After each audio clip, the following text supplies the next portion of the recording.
Good morning, Damian. I'm fine, thank you. Thank you very much. Let's wait for all the participants and presenters join us, and we will start.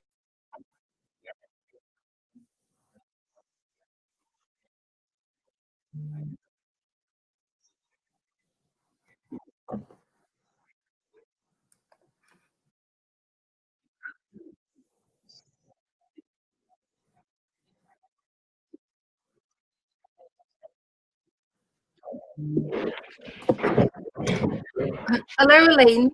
Hi, hello. Hi, Julia. Hi, Damian. How's the sound? Is it okay?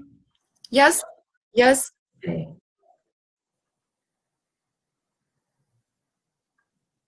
We're waiting for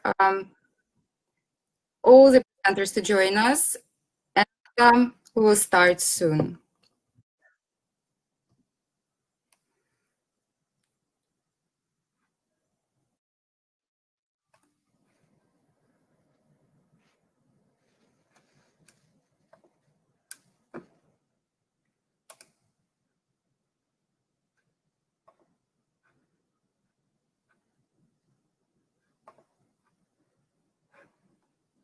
Okay.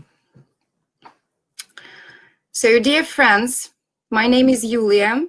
On behalf of Cambridge Assessment English, Cambridge University Press, and Cambridge Assessment International Education, I would like to welcome to our online conference, Cambridge Efforts Together, Shaping the Future of Education. So it's a great honor for us to see you all here today. If you can hear me well, please put a plus in the chat box.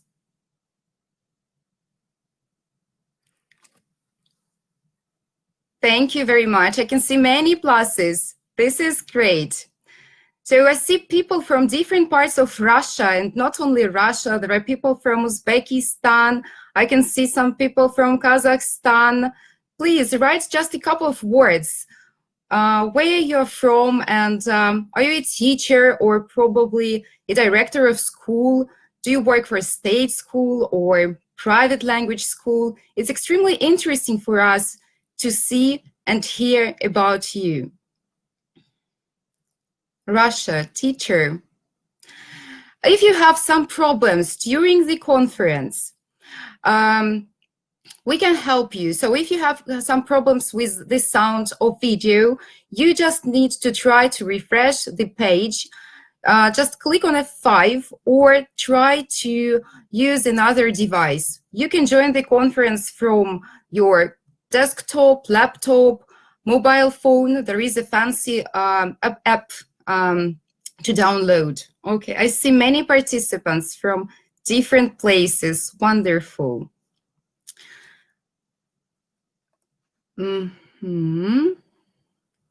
So a recorded version of this conference will be available soon. We will share all the materials with you, all the slides, presentations, and the certificate of attendance. We got so many questions from our participants, from the attendees. Will they get the certificate? Yes, we will share it soon, in a couple of days. Okay, so I can see many participants already. Okay, and I can see that most of our presenters have joined this online conference. So now I'm happy to introduce the first speaker of our conference, Elaine Blaus, the Regional Director, Cambridge Assessment English. So Elaine, if you can hear me well, please join us. Thank you, Julia, and thank you for the team in Moscow who have organised this, what looks like to be a wonderful event. I'm sure everybody will get a lot out of it. So as Julia said, I'm Elaine Blaus. I'm the Director of EMEA for Cambridge Assessment English, and EMEA is Europe, Middle East and Africa. Now, obviously, this is the region that includes Russia, which is incredibly exciting for us because Russia is one of the most exciting countries that we work in with huge potential, and it's wonderful to have this opportunity to speak to so many of you all at once. So what I'm going to do is just give a kind of quick introduction to Cambridge English Assessment. So Cambridge Assessment English is a part of Cambridge Assessment. We're an international not-for-profit organisation with over 160 years of expertise. And we are actually the largest non-teaching department of the University of Cambridge. Now, Cambridge Assessment comprises 4 different parts, as you can see. So there's us, Cambridge Assessment English. There is Cambridge Assessment International Education. Some of you probably know them and work with them. Cambridge Assessment Admissions Testing is a separate part, and then OCR, which is the part that does exams within the UK. And together we help deliver the group's purpose, which is to help learners demonstrate and fulfil their potential. So we research, create and deliver world-class assessments securely in over 170 countries. And that's supported by leading-edge technology and a global team of more than 2,500 people. Our qualifications are recognised globally, and our research capability is the largest of its kind anywhere in Europe. So as a result of this, we have an unrivaled depth of experience in national education systems, in international education, and in English language learning and assessment. But I can see that you're all using the chat box to say hi and to say where you're from, which is great to see. And it's amazing to see people from so many different places over a huge stretch of region, which is so interesting. But I wonder if you could use that chat box now to answer a question. And I'm sure there are some of you out there who do know the answer to this question. So the question is, when was our first English exam held? So what year do you think Cambridge English did its first exam? And we've got already some ideas here. I've seen 1975, 2004, 1913, 1956 seems popular, 1963. Oh yeah, I have no idea. Yeah, let's be honest. A lot of people probably don't have much idea. Somebody called Lily there who is really pushing for 1913. And actually, yeah, you're right. It was 1913. Okay, and 1913, we celebrated our centenary, of course, 7 years ago. So apologies to those of you who heard a lot about it in 2013, but congratulations to all those of you who actually remembered or who knew that or who looked it up. Now, our first exam was proficiency, and of course that still exists today as C2 proficiency. And we had 3 candidates. Only 3, okay? I was right, someone is saying, yes, well done, well done. So we had 3 candidates, and they had to put up with 12 hours of exams, okay?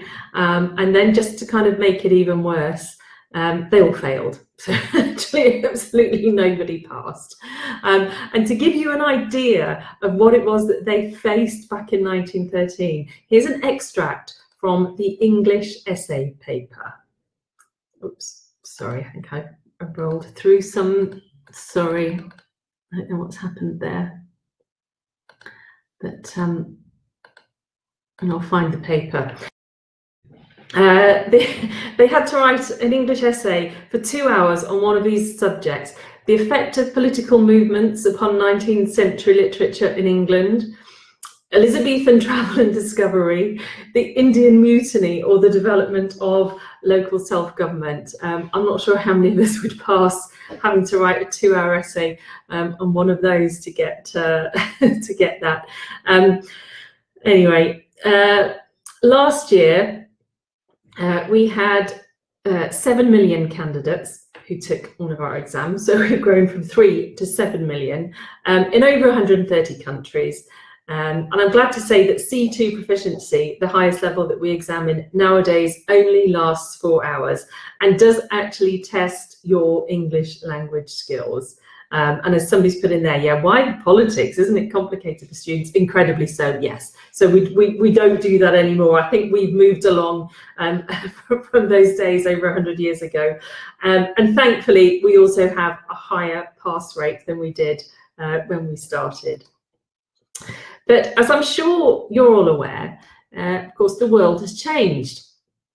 And nowadays, there are approximately 1.8 billion people around the world who speak English. And 375 million of those are native speakers, which is only about 1 in 4, which makes English the only language in the world with more non-native than native speakers. So Cambridge Assessment English estimates that the number of English speakers will increase to 2.5 billion by 2050. So for the short to medium term, at least, English will remain the common lingua franca for international communication and business. But increasingly, English for higher education or for employment. And also now job adverts, as I'm sure you'll see, are starting to move away from the traditional fluency in English required or strong English level to ask for internationally recognised proof of language skills. And our qualifications and tests are recognised by over 25,000 organisations worldwide, and thus help open the door to many higher education and employment opportunities. And as you can see on the slide, they're accepted by over 11,000 higher and further education institutions, over 9,000 employers, and over 500 governments and ministries. And also, many of our qualifications tests are also accepted for visas and for study purposes in the UK, in Ireland, in Australia, in the USA, and in Canada. And our Cambridge English qualifications help people of all ages and abilities to learn English. So they support people at all stages of their English language journey, whether they're young children at pre-A1 level, who are just taking the first steps, candidates who choose our multi-level tests to prove they have the English language skills to graduate from university, or if they're learners who are taking C1 and C2 level qualifications to help them achieve success in their academic or professional career. But my focus today is going to be on our qualifications for school-aged learners, and that, of course, qualifications that go from pre-A1 starters all the way up to C2 proficiency. The content and topics of these qualifications, from starters to B2 first for schools, are targeted at the interests and experiences of school-aged learners. So pre-A1 starters, A1 movers, and A2 flyers are designed specifically for young learners aged 6 to 12. They build children's confidence and lay the foundations for future success in English. They're designed to motivate young learners. They're specially designed to build young learners' confidence with fun, colourful, illustrated tasks, lots of pictures. They have face-to-face speaking, and kind of really importantly, there is no pass or fail.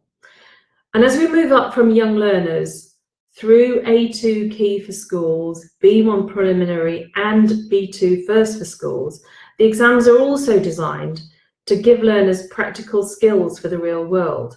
So preparing for these level-based exams gives our learners a clear goal and ensures that class time is spent developing all 4 skills. Now, the names of our exams and the results and certificates students receive afterwards, they're all aligned to the common European framework of reference. And this, of course, international standard for describing language ability. I'm sure you all know about this, but let's just look at it a little more closely. So Cambridge Assessment English has been involved in the research and development of the CEFR right back since the 1970s. And it features a 6-point scale, which goes from A1 for beginners all the way up to C2 for those who've mastered a language. And the idea is that it makes it really easy and learners to see the levels of the different qualifications. But it also means that employers and educational institutions can easily compare our qualifications to the other exams in their countries. The qualifications are based on research into effective teaching and learning. So they provide a really strong foundation and learning framework to help our learners gain confidence and to improve their English language skills step by step. And the results, they don't just describe the language, the learner's overall language level, but they also provide a huge amount of information on a learner's level in individual skills, such as reading or speaking. And this then enables learners and their teachers to take action on problem areas, set new goals, and monitor their progress. So our research shows that students really do tend to perform better and feel more confident if they've previously taken the exam at the level below. So when a learner passes an exam, the next one is always within reach and never too daunting. And learners always know what the next goals are, and this should then give them the motivation and confidence to continue their studies. And young learners in particular are less anxious about assessment when they've taken the exams for young learners. So our data suggests that the experience of taking a test, which is not high stakes at a young age, is motivating, and that they then want to move up the language learning ladder one step at a time. And our qualifications motivate people of all ages and abilities to learn English, and as I said before, develop skills, not just for the exam, but for life. So all our qualifications are based on research that shows the importance of real-life conversation and interaction. The exams are designed to build real-life English skills that learners can use for everyday life, work, study, and travel. They test all 4 language skills: reading, writing, listening, and speaking, as well as knowledge of language structure and its use. And additionally, our speaking tests are taken face-to-face with expert examiners. As learners prepare, they'll develop the ability to communicate effectively, express their opinions, and speak confidently. And moving on to materials and resources available to help students, we can see here that all the resources available from our colleagues in Cambridge University Press are also carefully mapped to the CEFR, from pre-A1 starters up to C2 proficiency. But my colleague Duncan is going to look at this in more detail shortly. You may know Empower, and Empower was the first series of general English course books developed jointly, including validated assessment from us at Cambridge Assessment English and course content from Cambridge University Press. The course features an online placement test to ensure that learners studying at the most appropriate level, and further progress, end of unit and level specific tests that complement the course material. And its unique mix of engaging classroom materials and reliable assessment with personalised online practice enables learners to make consistent and measurable progress and lays the foundation for a much closer approach to integrated learning and assessment. And the last few years have seen a huge increase in the quantity of free online support and resources that we offer to support learners of all ages. So mobile-based resources include ExamLift, currently available for A2 Key for Schools and B1 Preliminary for Schools, both released this year and proving really popular. And then Quiz Your English, where you're matched with learners from across the world for a type of one-to-one quiz-off, all using vocabulary and grammar-based questions written by our own language learning experts. And I do hope that you know about Write and Improve, which is an incredible resource for teachers and students, and it provides automatic feedback on writing tasks. You can access it via computer, mobile phone, or tablet, And it's got a variety of writing tasks, all at different levels. And students can answer on the platform, click a button, and then they get an overall CEFR level for their work alongside detailed feedback at word, phrase, and sentence level. So it's not like a spell checker, it's not Grammarly, but Write and Improve uses artificial intelligence that was trained using scripts from real learners taking our exams. And it means it can recognise what is typical of learners at a certain level. And it directs learners towards where the problems are in their writing, rather than giving them the answers, so that they're encouraged to make changes and improve their writing themselves. And the data used to train the AI comes from the Learner Corpus, which is a joint project between Cambridge Assessment English and Cambridge University Press. So where are we going from here? Well, our new multi-level test, LinguaSkill, was designed with higher education students and professional institutions in mind. It's not aimed at any one proficiency level, unlike our qualifications, and it's adaptive, which means that the test adapts the level of the tasks and content to the candidate as he or she progresses through the test, until the system is certain of the candidate's level. So the writing part of the test is corrected automatically using very similar AI to that which we looked at with Write and Improve. And we're developing the capacity to mark the speaking test automatically as well. And this flexibility and speed, alongside the fact that it's entirely computer-based, has been very useful over the past few months, where we still manage to give students the opportunity to prove their English skills using remotely proctored software from the comfort and safety of their own home. And this increased focus on what technology has to offer us is very exciting, and it will play a growing role in the future of education.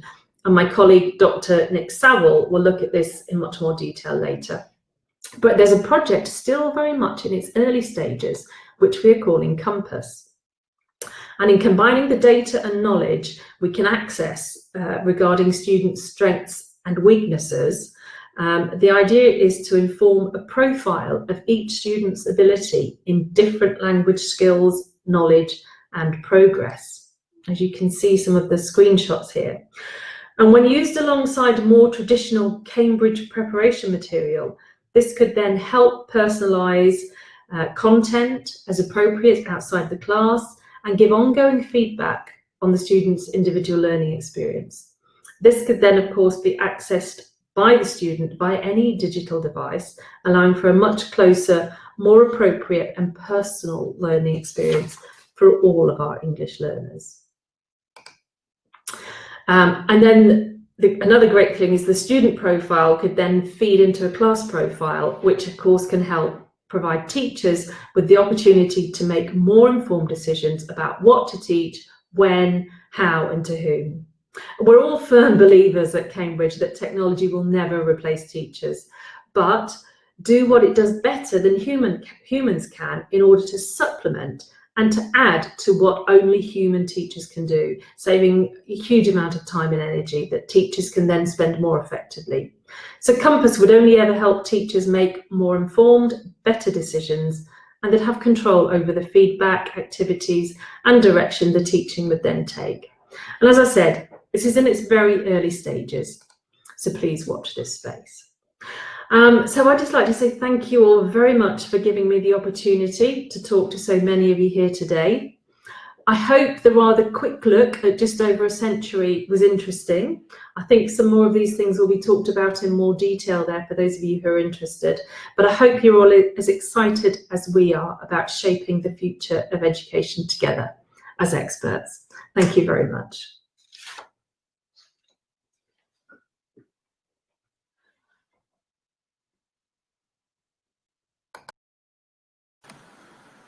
Thank you, Elaine. Thank you for your presentation. This is amazing. Thank you for this wonderful introduction. All these facts, figures are really, really impressive. Thanks a lot. Dear participants, if you have any questions, you can write them in the question section. We're happy to answer all of them. So if there are some questions, we are ready to answer. We still see some messages that some participants can have some problems with sound or video. Unfortunately, I see that some of you have unstable internet connection, and this is the reason why you have these technical issues. Please try to reload the webinar page. Log out and log in again. It's better to use Chrome, or you can use the mobile app to watch the webinar. Okay, so okay, now we are ready to introduce the next speaker, the next presenter of our conference, Martin Nuttall. Martin is the representative of Cambridge Assessment International Education. Martin, please, could you join us?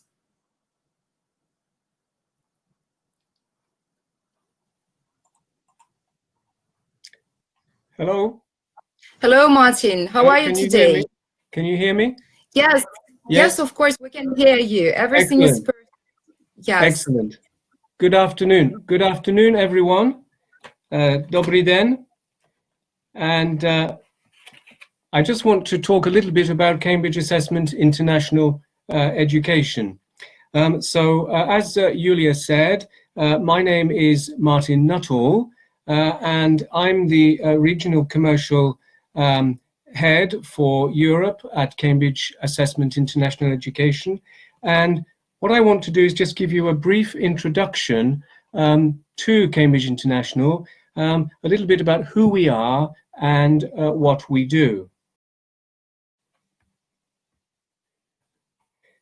So as you can see here, we are part of the Cambridge Assessment Group, as Elaine mentioned just before, and together with our colleagues at OCR and Cambridge Assessment English, we are also part of the University of Cambridge. But Cambridge International is the world's largest provider of international education for 5 to 19-year-olds. So we're involved with the development of international programs and international qualifications. Our colleagues at OCR are largely responsible for the development of exams for schools and vocational learners in the UK. And Cambridge Assessment English, as you know, is the world's largest provider of examinations in English for teachers and learners. Now, the mission of Cambridge International is to prepare school students for life, helping them develop an informed curiosity and a lasting passion for learning. And we're active in some 10,000 schools in over 160 countries worldwide. We also work with some 40 governments in different parts of the world on educational reform projects and other projects. Here in this region, that is to say in Eastern, Central and wider Europe, we have around 120 schools. In Russia, in the Ukraine, in Georgia, in Kazakhstan, in Uzbekistan, Tajikistan, in Kyrgyzstan, in Azerbaijan, in Armenia, in Moldova, in Poland, in the Czech Republic, in Romania, in other countries in the region. And our first schools were established here in 2001, with our first schools being in the Czech Republic, in Hungary, Kazakhstan, in Poland, in Romania, in Russia, and in Slovakia. And a wide variety of schools use our programs and assessments. International schools, independent schools, bilingual schools, state schools, and all of these schools use programs at different levels, whichever are appropriate for them. So primary, for example, lower secondary, upper secondary, which is the most popular in the region, IGCSE, and advanced A levels. And in the year 2018 to 2019, we saw around 15,000 entries from Cambridge International Schools in the region. That was an increase on around 10% on the previous year. Now, obviously, this year, the situation is somewhat difficult because of the current situation, and so many of the students who would ordinarily have taken their examinations in the June series will now be taking the exams in November. The key point about the Cambridge curriculum is that it offers flexibility and choice. And so the Cambridge pathway that you can see here is a clear path for educational success for students aged 5 to 19. And its wide range of subjects and flexibility gives schools the chance to shape the curriculum so that it's relevant for their own students. And the 4 stages that you can see lead seamlessly from primary through secondary to pre-university. And each stage, Cambridge Primary, Cambridge Lower Secondary, Cambridge Upper Secondary, and Cambridge Advanced, builds on the learner's development from the previous stage, but each stage can also be taught or be offered independently and separately. So, for example, schools that are primary schools can offer just the primary program. There are also schools that tend to offer the upper secondary IGCSE program as a very solid foundation for the further study that the students go on to take, either Cambridge A-levels or the national examinations or other international programs. And other schools that have all through stages, if you like, from primary through to advanced, may choose to offer all 4 stages. So the flexibility is there for schools to do what is most appropriate for them, to choose to offer 1 stage, 2 or more stages as they feel fit. Now, in terms of Cambridge Primary, which is the first stage, there we are. The Cambridge Primary. Cambridge Primary is an international education program typically for learners aged 5 to 11. And this develops learner skills and understanding through the primary years in English as a first or second language, in mathematics, in science, in ICT, Cambridge Global Perspectives, and also more recently, we've added digital literacy, art and design, music, and physical education. And we offer curriculum frameworks for the 6 stages of primary, each one focusing on learners' development, providing a natural progression, one from the other. And also, we offer for the later stages progression tests so that teachers can monitor the progress of their students. And also there is, at the end of the primary program, an opportunity, optional opportunity to offer primary checkpoint, which provides an international benchmark for their students. The primary program is compatible with other curricula.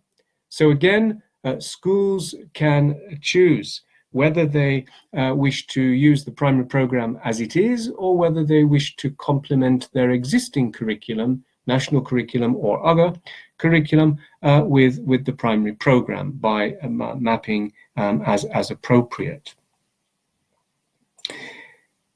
Following on from Cambridge Primary, we have Cambridge Lower Secondary, which again, it's a natural progression from primary, setting clear learning objectives for the 3 stages, for which we offer curriculum frameworks and schemes of work for teachers.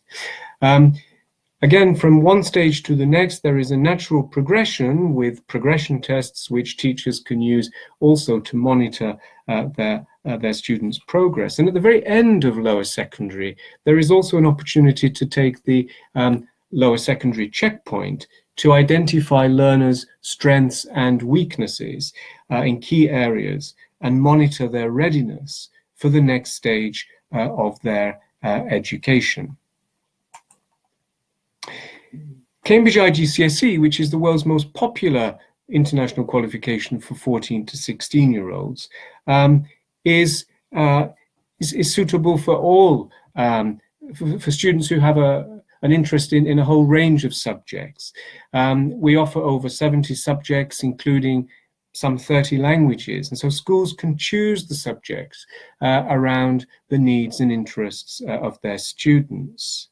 And the IGCSE is a rigorous preparation for the next stage of the learner's academic journey by developing not only learner knowledge and understanding, but also those important skills, particularly independent thinking skills, which will stand learners in good stead for their future learning. The IGCSEs are international in outlook, and at the same time having local relevance.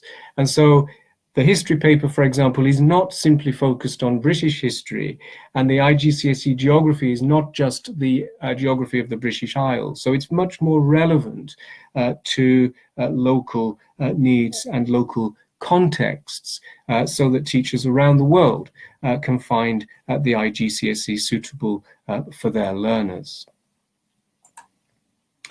And the IGCSE provides a very solid foundation for the Cambridge International A-levels, which are typically for learners aged 16 to 19. And the Cambridge International A-levels help learners develop the content knowledge, but also the skills that they need to succeed at school, at university, and in the work life beyond. The A-levels, the International A-levels, are widely recognized by universities in the UK, in the US, and elsewhere. And there's several options that learners and their teachers can take in terms of the assessment process. So students can take the AS level after 1 year only, or they can take what we call a staged assessment, so the AS level after 1 year and the A level after 2 years, or they can go straight to the A level at the end of 2 years and take the A level at that time. Again, there's a wide range of choice of subjects, 55 subjects, so that schools can offer almost any combination that they wish to offer their students. And central to the curriculum is the notion of key concepts. These are essential ideas, theories, principles that help learners to develop a deep understanding of their subject and make links between the different topics, but also to learn to develop the ability to explain, to evaluate, and to analyze issues and arguments, and by so doing, to gain lifelong skills and a solid foundation for future study. This slide shows you a list of the most popular subjects in the region. Typically, students taking IGCSEs might take 7 or 8 subjects. Some schools, when they're starting off with the IGCSE program, may offer just a small number, depending on the level of the students' English, the availability of teachers to teach these subjects in English. At A level, typically students would take 3 to possibly 4 A levels, given that for university entrance, depending on which universities and in which countries they wish to study, often 3 A levels are a minimum requirement. In some instances, perhaps 2 A levels with IGCSEs, but it does very much depend on the school's local context and on the ambitions of the students beyond school. Why do schools choose Cambridge? Well, clearly one of the main reasons is the fact that we're part of the University of Cambridge. one of the world's oldest and greatest universities, and its reputation and our reputation for excellence. We are a not-for-profit organization, and all of the revenue is reinvested in education. We offer a learner-centered approach. Our programs and qualifications, as I've said, are internationally recognized.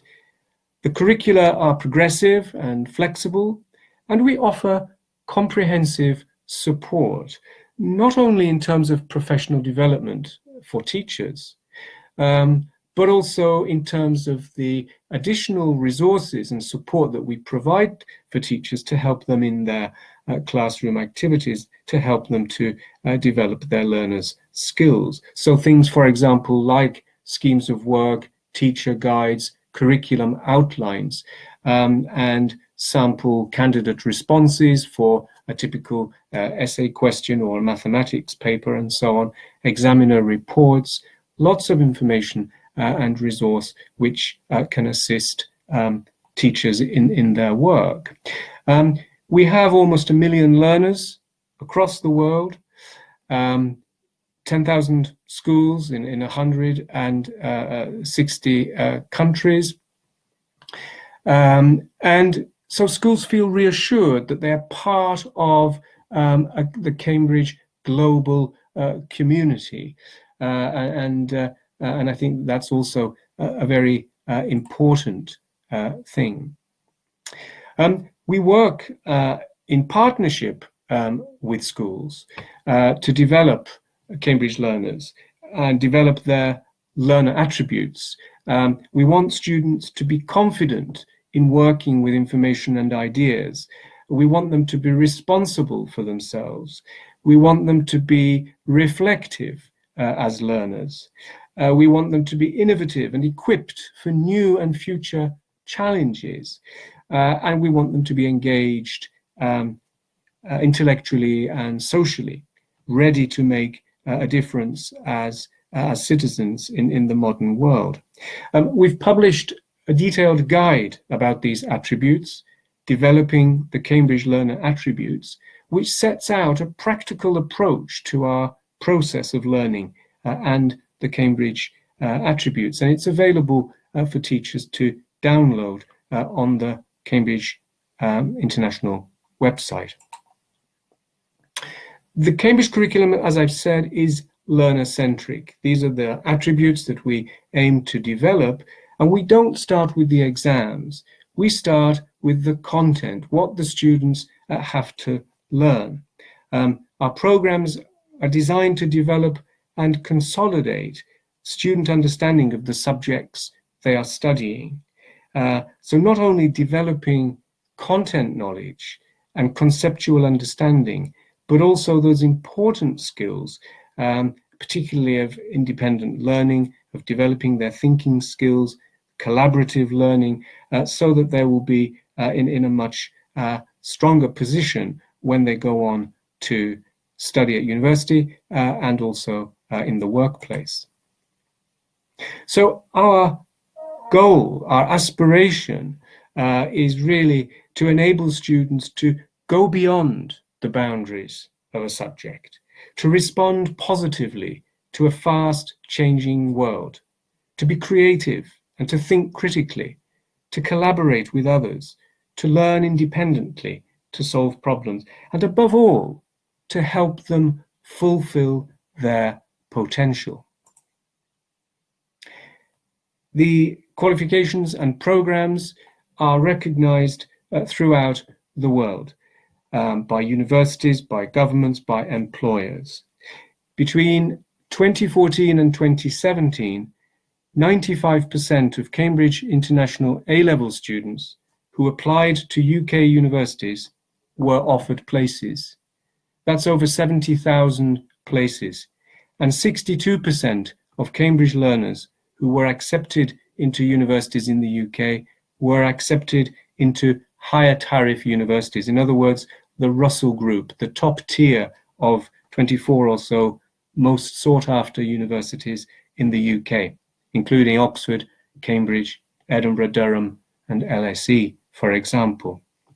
In terms of the United States, some 500 universities and colleges recognize Cambridge qualifications, including all of the Ivy League schools. And many schools and colleges in the US will actually offer credits to candidates, to students who have done well in their A-levels and AS levels, and may mean that they don't have to take the first year of study. So I hope that gives you a brief introduction to what we do at Cambridge International. If you would like more information, there is a lot of stuff, a wealth of information on the Cambridge International website, cambridgeinternational.org. Please also feel free to email me, martin.nuttall, 2 T's, 2 L's, at cambridgeinternational.org, and I or one of my colleagues would be very glad to help you and advise you where we can. Thank you very much for your attention. I hope you enjoy the rest of the webinar. Большое спасибо. Thank you.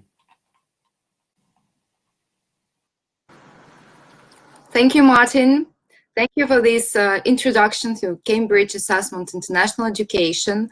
That was extremely useful and interesting to learn more about your mission, what you stand for, and what means this Cambridge pathway.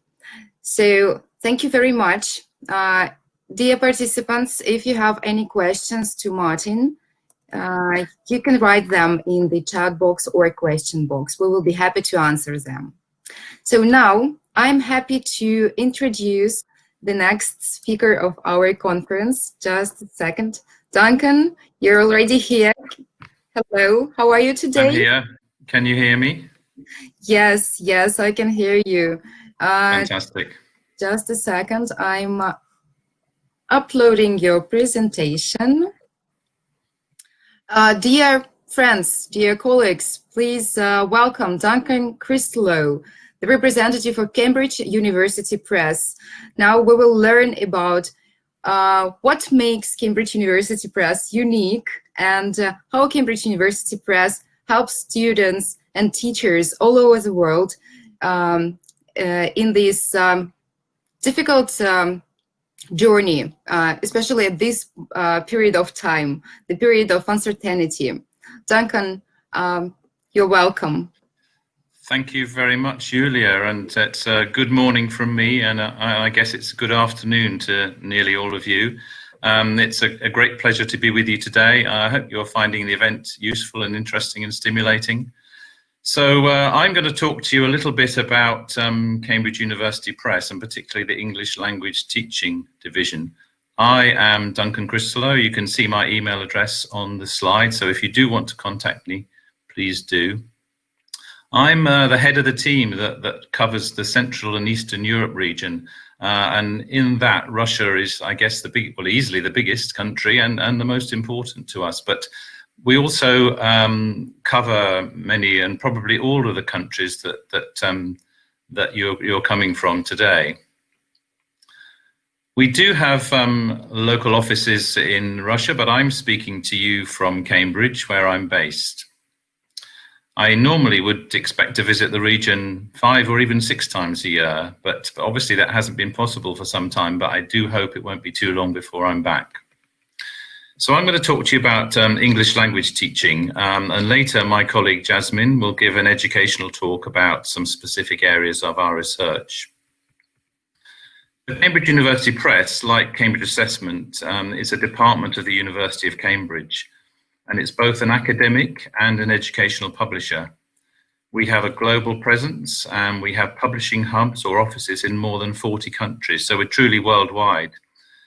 We publish over 50,000 titles a year by authors from over 100 countries. And that publishing includes academic journals, monographs, textbooks, reference works, and of course, English language teaching and learning publications, which is what we're going to talk about mostly today.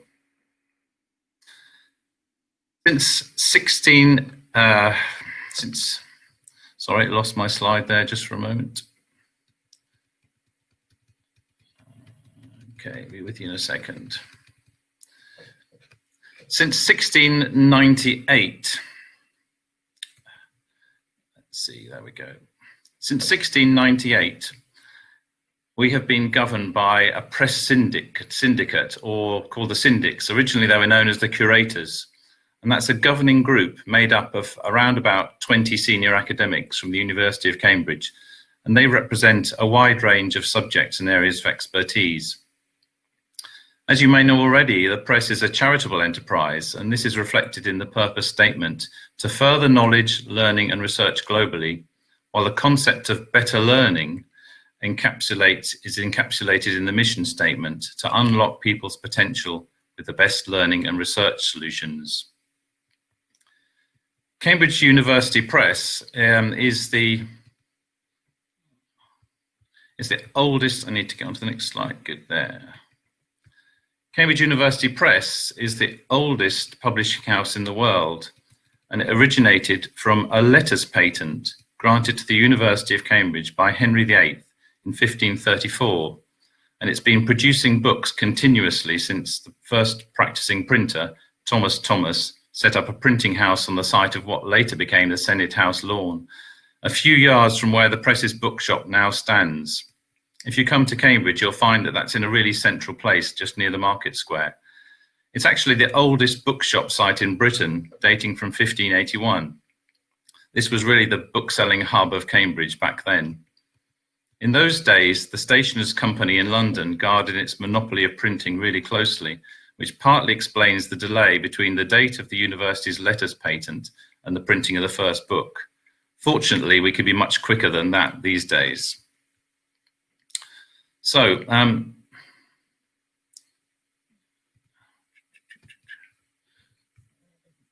sorry, my screen keeps on disappearing. When people like the slides, it comes up across the move on button. Okay, so the university has maintained its position of one of the highest ranks in the world for over 800 years. And there are over 100 Nobel Prize winning alumni, many of which have been published by the press. These famous names come from all subject fields, but perhaps best noted for scientific research, reaching back to Isaac Newton. Newton was a fellow of Trinity College and the second Lucasian professor of mathematics. The famous apple tree incident, which is so well known for, and from which he based the theory of gravitation, probably took place in his mother's home, which was about 100 kilometers north of Cambridge in Lincolnshire. But many supposed descendants of that tree can be found locally, including one at the gates of Trinity College, and indeed several in other countries around the world.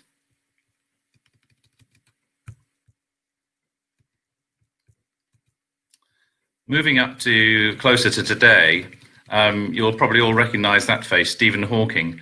Like Newton, he was also the Lucasian Professor of Mathematics between 1979 and 2009.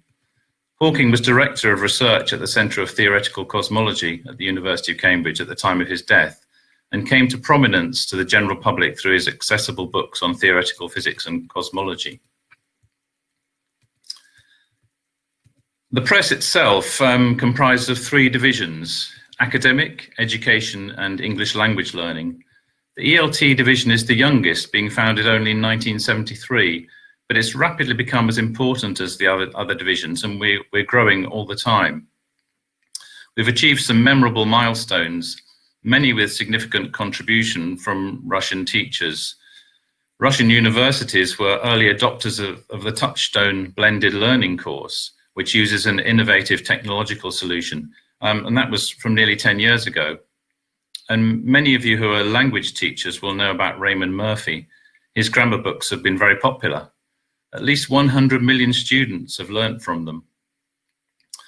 I remember being in Russia with Ray a few years back when teachers were queuing around the block to get him to sign copies of their English grammar and use books, many of which were really tattered from early editions. We've now got 5 editions. It was fascinating to hear the stories of teachers using that book many years ago, sometimes for a whole career.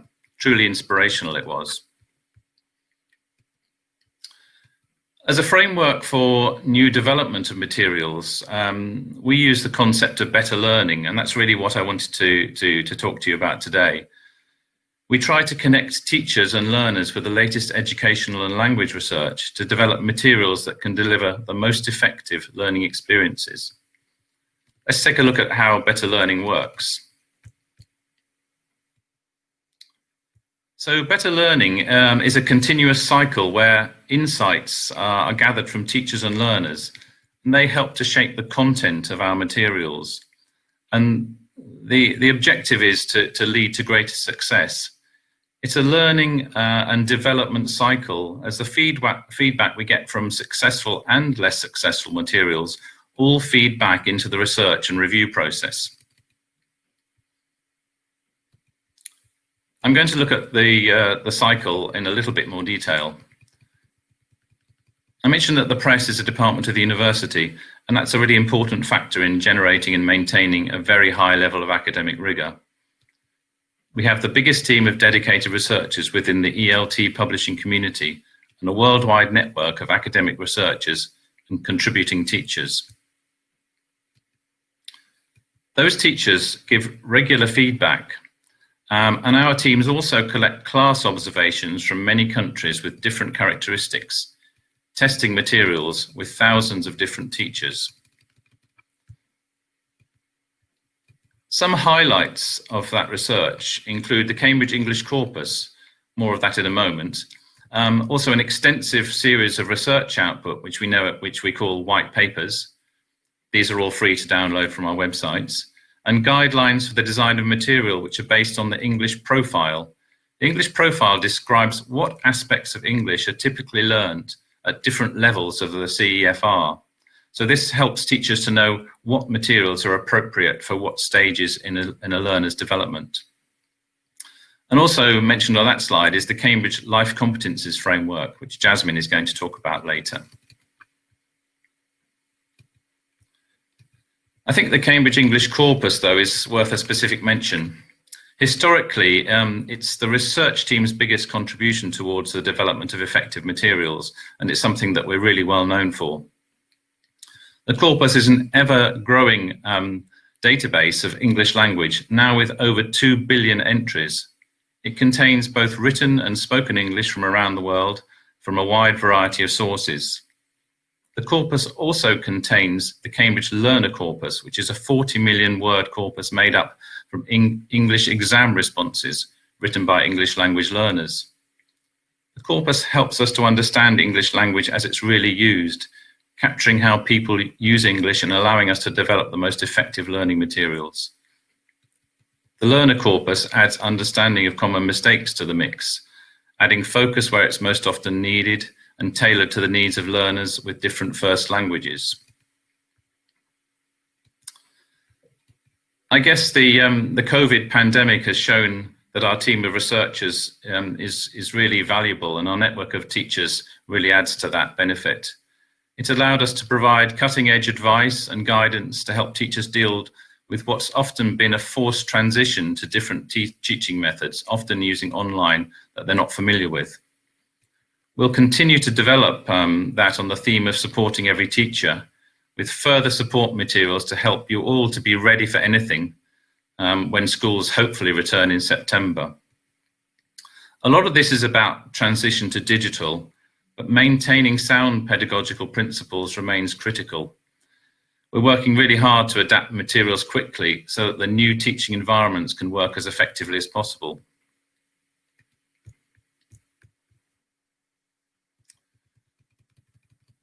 So our content is the output of the research and insights that we gain from all that interaction with teachers around the world and our academic research. It allows us to offer materials that suit learners' needs and includes development of skills beyond the classroom, helping them to succeed in the 21st century world. I guess it's true to say that there's never been a time when digital materials have been more relevant. I've been working on digital learning, educational technology for my entire career, in fact, dating back to what we now call the previous century. But it's really now the time when face-to-face teaching came to an abrupt end a few months ago in many countries that we need to focus on digital. Our research, though, tries to identify those tools that really add value. And in addition to the present time when basic digital materials are needed to keep teaching, we can also see a future where adaptive learning and learner-oriented assessment play a much increased role in language acquisition. Elaine was talking about the Compass project earlier, and that's certainly very exciting, where we can adapt materials effectively in real time to suit the needs of students and learners. And technology and investment in technology is a huge part of our business these days.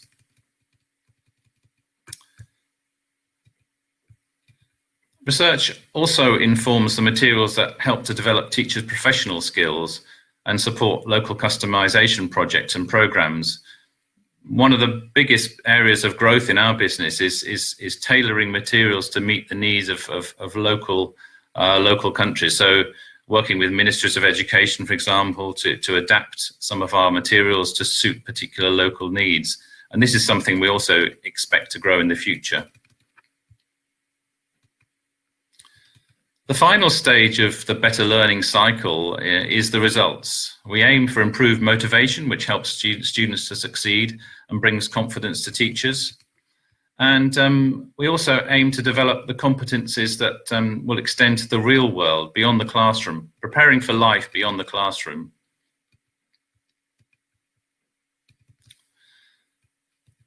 And also, we're obviously very closely working with Cambridge Assessment, and we integrate assessment into our materials. We produce materials to help practice for exams, to learn for exams, and we bring confidence to succeed in those exams. So whether we're talking about insights into exam success or the use of language, teachers and students can be sure that materials are based on sound research, helping our students to achieve better results. In part, that's what makes Cambridge University Press unique. But thinking of exams, we can't go without mentioning the relationship with Cambridge Assessment again. As part of the university, we're their siblings, we're their brothers, we're their sisters. If you factor in teachers, which are a critical influence in this equation, we consider ourselves to be what we call experts together. Together, we can find success. With other parts of the University of Cambridge and with teachers, experts together, we can get success for our students. There's a special department within Cambridge University Press and Cambridge Assessment English that produces materials to prepare for exams. They create an exams journey in every course. The teams that create that material, they are in contact with the teams that create the qualifications, and that team checks and approves every step of the journey so that it provides the best preparation for the real exams when students get into that exam situation. In the same way that the Cambridge English corpus is informed by common errors, past candidate performance is considered when developing exam preparation materials, giving teachers and students the best chance of success. So I guess that's a very brief overview of what we do, but I hope that there's a little more time to offer you something a bit practical. A few things just for teachers. I mentioned online professional development earlier. There are now over 50 such self-study courses available from the press. It may not be true for you because I know that many of us have remained super busy during the pandemic, but this is a great time to work on online courses. If you do have some spare time while not teaching in the classroom, take a look over the summer. And perhaps you are already one of the 34 million people who are using the free Cambridge Dictionary online every month. If not, please take a look. It's a fantastic resource and one which you can have open on your desktop all day. You can also go to YouTube for some free teaching tips from the Learn English with Cambridge channel. This is a fantastic and recently launched resource where you can find dynamic young teacher presenters which will be engaging for your students. You can find a new video every week with a variety of topics, and those topics are influenced by the requests from the audience. There's a great range of materials there to supplement English language teaching. And on our website, we have an area called the world of better learning. This has become the kind of main home of all of our new research and articles during the lockdown in the last few months. You can find audio downloads, podcasts, videos, all sorts of inspiring materials, topical articles and resources to guide you through. We've extended the range of materials there to include other studies from outside our research team and a wider range of topics which we hope are of interest to teachers and educational professions alike. So there we are. That's a whistle-stop tour of Cambridge University Press English Language Teaching Division. Thank you for listening, and I hope you enjoy the conference. We look forward to a brighter future together. Now, I hope there's time for an inspirational video that I sent to Julia that we can see before we move on to the main part of the conference. Again, please do contact me. I'll be very happy to hear from you and enjoy the day. Thank you so much.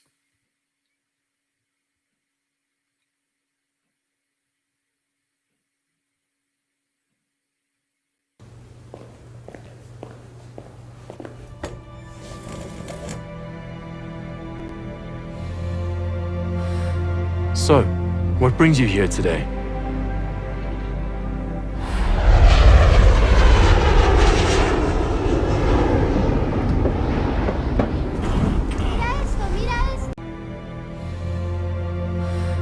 So, what brings you here today?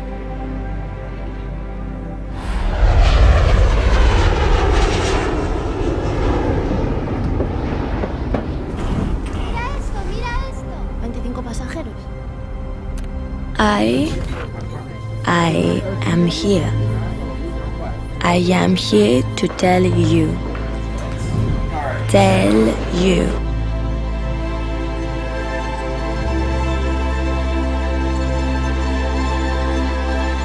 Here to tell you.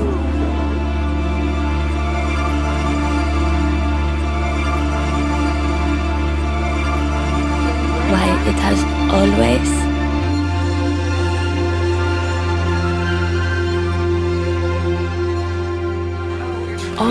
been my dream. It's always been my dream, my dream, my dream.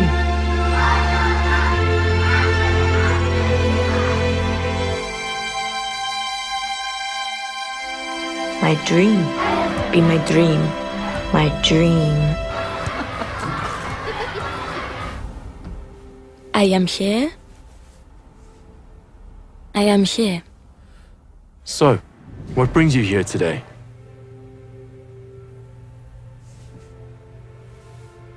I'm here to tell you why it has always been my dream to fly.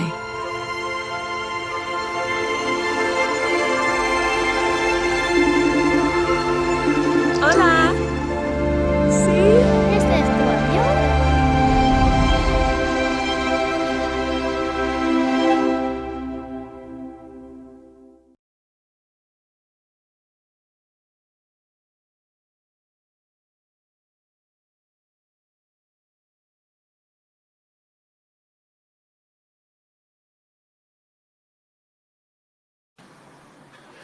Thank you, Duncan, for this inspiring presentation.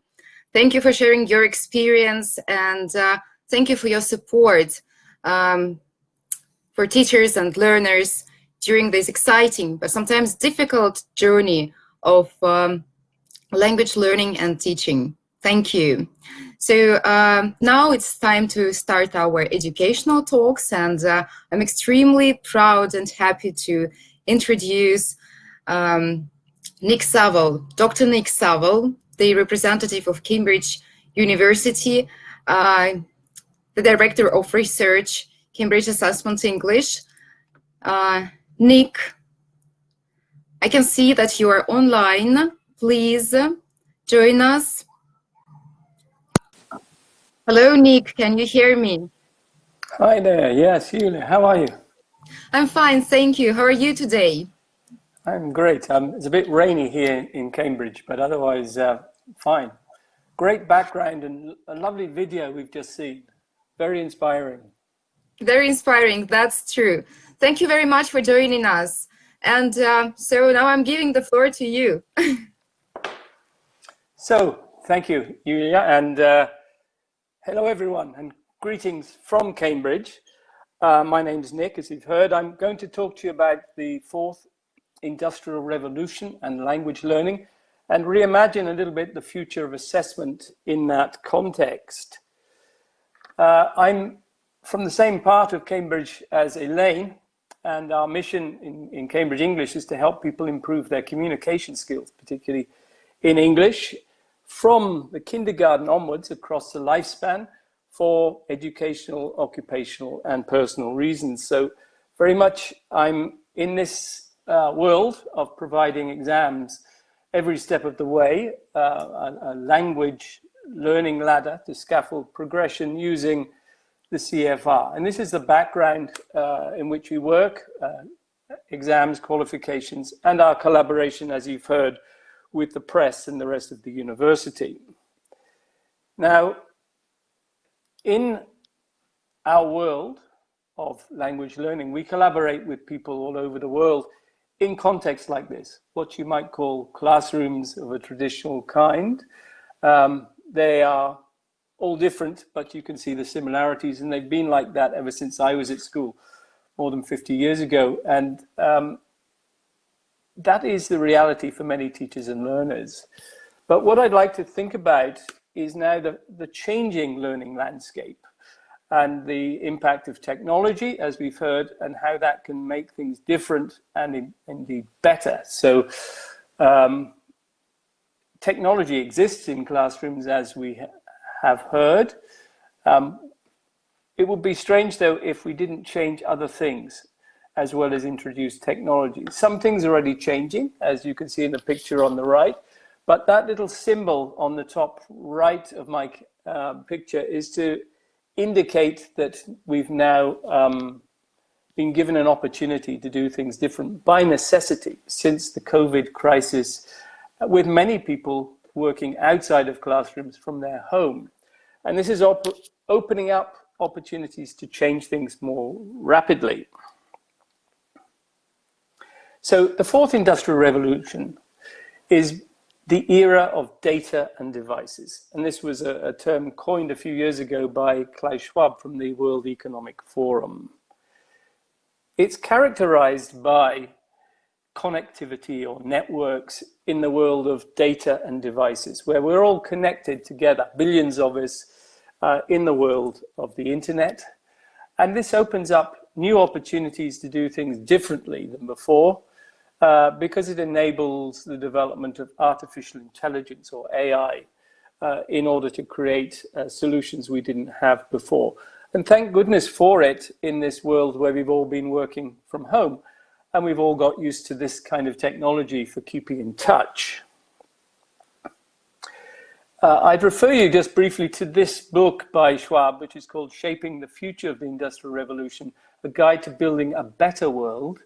He says the time is ripe now for action, and in order to create a mindset that considers system-level effects aligned with common values across diverse stakeholder groups. So this is actually at the heart of what I'm talking about with language learning and assessment. And here we have some of the key words taken from his book, which are also in my presentation.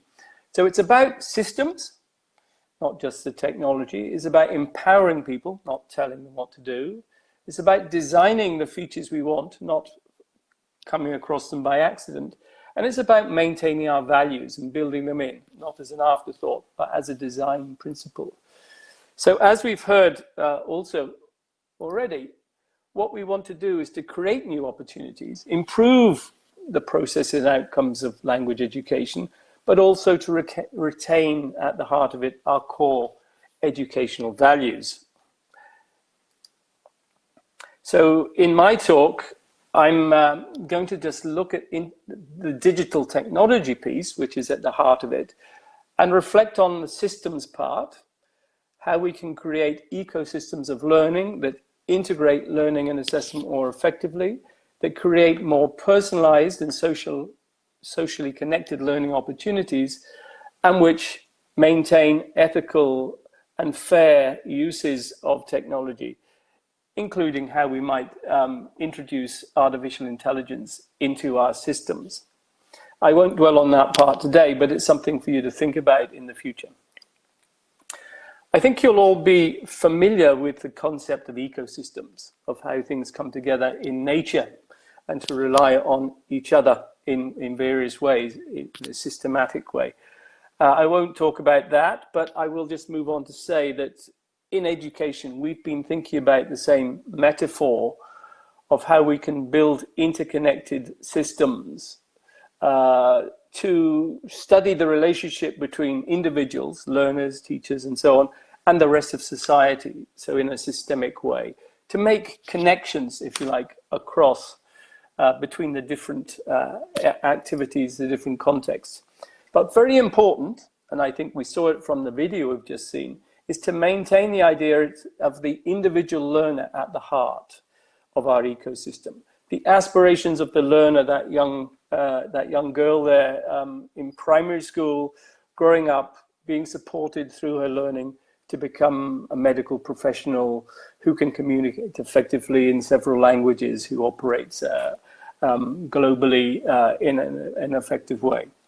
So the individual at the heart. And what we're trying to do in Cambridge Assessment is to make sure that we bring together our traditional exams, large-scale assessments, into a systemic relationship with teaching and assessment that occurs in other learning contexts, both in classroom and elsewhere. So formative assessment of different kinds, practice assessments, progress tests, self-assessment, peer assessment, and so on. So how can all forms of assessment within learning contribute to better learning? And the theme today is both inside and outside of classrooms, making that sort of connection between the two. Where's my slide? Yeah. And this is what we've been talking about for some years as the concept of learning-oriented assessment, or LOA, which integrates learning and assessment models together by design, with a way of creating better impact on what happens in learning contexts. So this is the idea that you have the learner on the left being connected with society on the right through what happens in the systems that we design in creating education. So just pause and have a look at this diagram here. So the learner, her knowledge and competence being developed through educational processes, needing to develop the skills and the ability to participate in society on the right. And in the middle, we have education, which links school and the curriculum with the world of assessment that we operate through, at the heart of it, the way that we design integrated learning and assessment tasks, and how those are developed through both what happens in classroom with teachers and nowadays supported by technology and by online and things like apps that we've heard about already. So you can look, if you're interested, at the book we've written on that called Learning Oriented Assessment in our Studies in Language Testing series. And from this theory, we are now developing integrated learning and assessment products and services, which you've already heard about from my colleagues, with this design feature at the heart of it to enable us to support learners every step of the way. Now, the key advantage of the fourth industrial revolution, I think, is that we're now able to make connections which we weren't able to do before, to focus on how to empower learners more effectively, and also how to create learning which is embedded within societal contexts. So we've seen blended learning for several years. We've now been hearing about at-home learning, and people have been looking at adaptive learning pathways and how automated assessment and feedback helps to individualize the learning experience for children, young learners, and then adult learners through the lifespan. So just to recap a little bit, so picking up those words. So we're looking at taking advantage of the opportunities now to link learning systems together to create an extended ecosystem of learning, making connections between the school and the home, school and university, university in the workplace, and so on. And creating better learning by empowering learners and those who support learners, the teachers and parents and others these days. Greater autonomy, anytime, any place learning with more time on task, enhancing learners' motivation, creating greater authenticity, and giving learners visible outcomes of their learning which they can see and which helps them move on to the next stage of learning more effectively. So this is my signature slide of learning and assessment going hand in hand into the future. So where are we now with educational technology? Some of you may have come across this idea of SAMR, S-A-M-R. What is that? Well, it's introduced by this academic, Puente Dura, about a decade ago. So it's a way in which change takes place from enhancement to transformation, where technology has been supporting existing ways of doing things and gradually substituting them, augmenting them, and then moving on to perhaps transforming them. And what I would say is we're probably halfway up this transformative process. So we're now seeing technology allowing the significant redesign of learning and assessment tasks. But the future, and the future within the fourth industrial revolution, may be a redefinition, so of tasks for learning and assessment, which we haven't yet seen or been able to implement because of the way we've been doing things hitherto. So at the moment, the enhancements have been about substitution or augmentation. So we've heard about things like online vocabulary quizzes or practice on the mobile phone. So the mobile device has become very prevalent and has opened up these opportunities for us. And as we move further up this hierarchy of change, we also see how different opportunities for learning are coming into the way we use technology. So games-based learning, which are immersive engagement in opportunities for learners, which create better learning contexts, which can help learners make progress more quickly.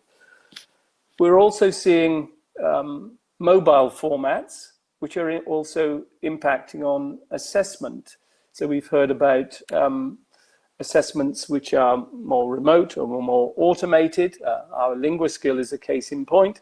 So mobile formats, and recently people taking high stakes tests at home outside of exam centers. So this requires something called remote proctoring to ensure security and avoid cheating.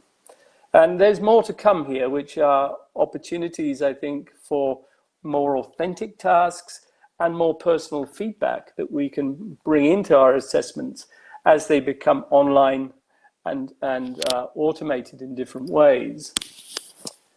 One of the experimental new types of tasks are using video conferencing for speaking tests. Well, this is the new reality for all of us. So it's an authentic way of communicating, which can also be used for practicing speaking, but also for assessment.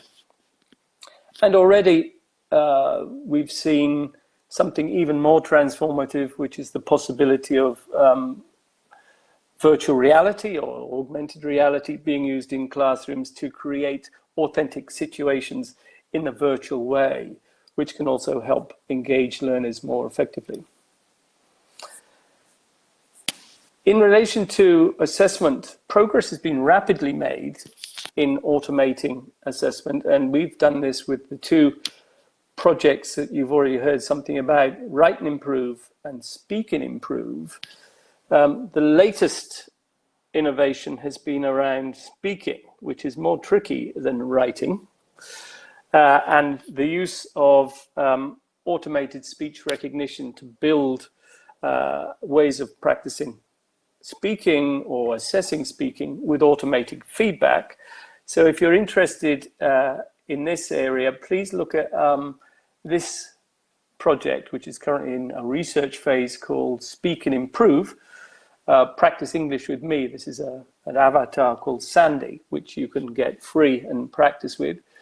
Many of you already, however, I know will be using Write and Improve, which is a way of implementing machine learning techniques and automated assessment into practicing writing. And it does what it simply says here. It allows learners to practice and improve their writing. It's based on very strong pedagogical principles, however, so it's targeted at levels. It allows immediate feedback. So having written a text of 140, 150 words, the learner can get feedback in about 10 seconds. So immediately focusing on aspects of the writing which could be susceptible for improvement. So highlighting the learner, empowering the learner to actually think about and make improvements, possibly accessing materials online like dictionaries or grammars, as we've heard, or indeed working with their teacher who can receive the outputs of a class of children using this tool online in order to conduct class-based learning and teaching. So we see here the opportunity of automated assessment, bringing together what children do at home, practicing over and over again, with what goes on in classrooms with teachers receiving the information and targeting their learning, their teaching at the particular problems that learners are encountering. So just to sum up that, there are many advantages to this, which build in the system thinking, the by design and the positive impact that we want, which empowers teachers. So the learners have an opportunity to practice anytime, anywhere. So much more time on task. And the teachers can receive the output of what they've done without having to do repetitive tasks like marking. They can focus on interesting content or on developing lessons more effectively. So we're getting here a changing balance between what goes on outside of the classroom at home with what goes on in the classroom and guided by the teacher. Now, this will, of course, require teachers to change the way they do things. So it reduces the workload by not having to do so much marking of essays, but on the other hand, it will mean that you have to do things differently and learn new concepts, perhaps, about how to use this information, how to use assessment differently. So these thoughts are probably where we've got to now, and there's a lot more to come as we develop more artificial intelligence of the kind I've just been talking about. But what about redefinition, completely thinking about something different? So thinking about the assessment built into daily life, anytime, anywhere, the enhancement of authenticity of learning and assessment tasks, what you might call real life tasks. How could we think about this differently, where everyone is connected up with devices like this, or with a tablet or some other form of always on device? What sort of opportunities does that offer for the way that we do things in the future? So we're now thinking about a complete redefinition at the top of our pyramid or hierarchy. Perhaps a world where we don't have test papers or fixed dates, but where assessment is built in as we go along to the way we are learning and the feedback we're getting. And I'd like just to ask you to think a little bit about this new idea, which isn't yet ready for deployment into tests, but which was already driving some research, which is the idea of eye tracking. Now, some of you may have heard about this, but what is it and what does it do? Well, eye tracking is a way of monitoring the way that a person reads by tracking the movement of the eyes over a screen. So here we have my colleague Elaine with a learner set up to read or to follow images on a screen, and then there's the computer which is registering this. So this is putting the learner very much at the heart of it and what the learner does. and then exploring new technology to find out how we can find out how that learner reads. Now, it's helpful because this is a non-invasive method which tracks movement over a screen, and it shows us just how someone is reading a text. So here's a text which is, the owners had just left the pets alone for a few minutes and the food sat unattended on the table. Now, with this technology, it shows us which words the reader is looking at and how long they look at each word. So you see a sort of heat map at the bottom with the red bits where the eye is dwelling for a longer period on the words which have been looked at. And it also shows us how a reader will not just dwell on the words for longer or shorter periods, but how the eye will go backwards and forwards to earlier parts of the text in order to help understand that text better. And this is typically what we all do when we're reading. So what's different about learners? Well, we can see how someone reads, and we can see the eye on individual words across the sentences and across paragraphs, and we can also see how someone processes perhaps a combination of text and images if they're shown together. Why this is important is because the eye movement tells us how difficult the learner or the learners find a particular text. So if you give the same text to a high or low level learner, they will read it differently. The eye will track across the screen differently. At lower levels of proficiency, a learner takes longer to read a text. This seems obvious. They take longer to read difficult words. They dwell on them, trying to work out what they mean. So if you come across the word mesmerize, it's more difficult to process perhaps than a word like grandfather. It's more common.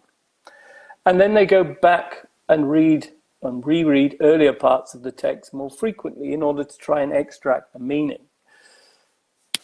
So what this means in practice,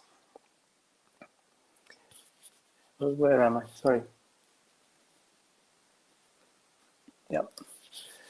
Is that eye tracking allows us to show in real time how the eye is moving automatically. And this allows us to determine, if we build a particular model of assessment around this, the proficiency level of a learner without actually giving them any text at all. This has, as you can imagine, great potential because we can actually give people things to read where they're being assessed, but they can't fake their reading, they can't cheat because you can't actually read without moving your eyes. And as soon as you start moving your eyes, we can work out how well you're reading the text. Interestingly, and I think this is also important, eye tracking can show us how much a learner understands of the speech they're listening to. This is because your eye moves towards something you're hearing about. So if you have an example like this, these three pictures from our learning from this young learner's listening test. What did Jack go to school? How did Jack go to school yesterday is the question. You're listening to a text about vehicles.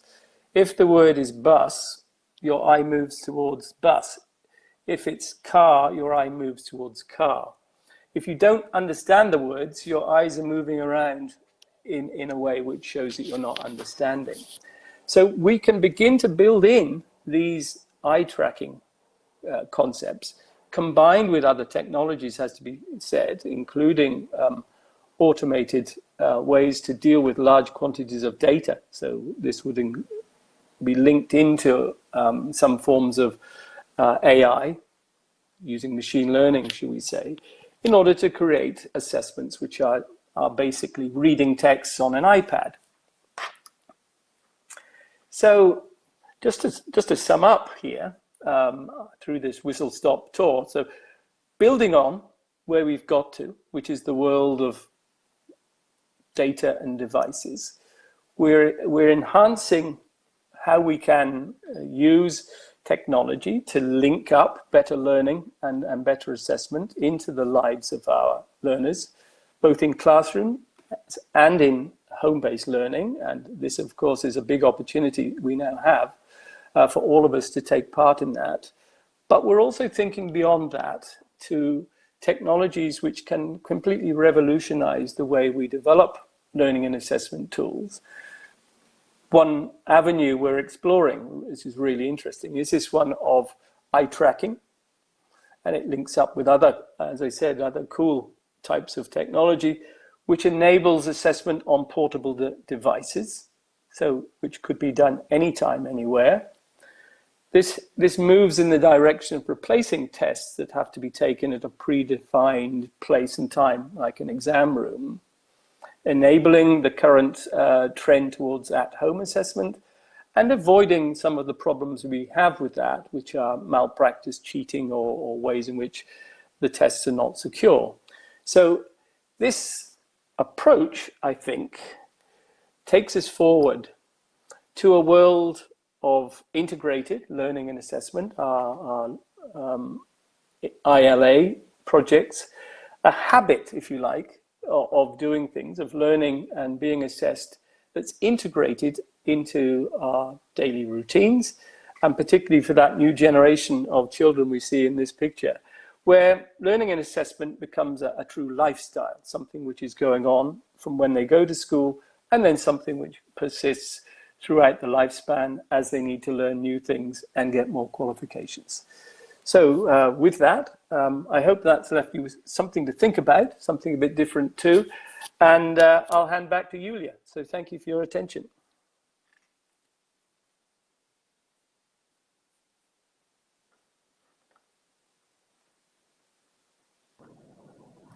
Thank you, Nick. Thank you very much. We have lots of comments in the chat box. So thank you for this presentation. And well, actually, the technologies now are an integral part of our life. And now we see how these technologies transform the language learning landscape. So that's extremely interesting to listen about some future prospects of assessment tools, about this concept of learning-oriented assessment. Thank you very much. Thank you. Very informative talk. Thank you. So, dear participants, if you have any questions, please write them in the questions section. We're happy to answer them.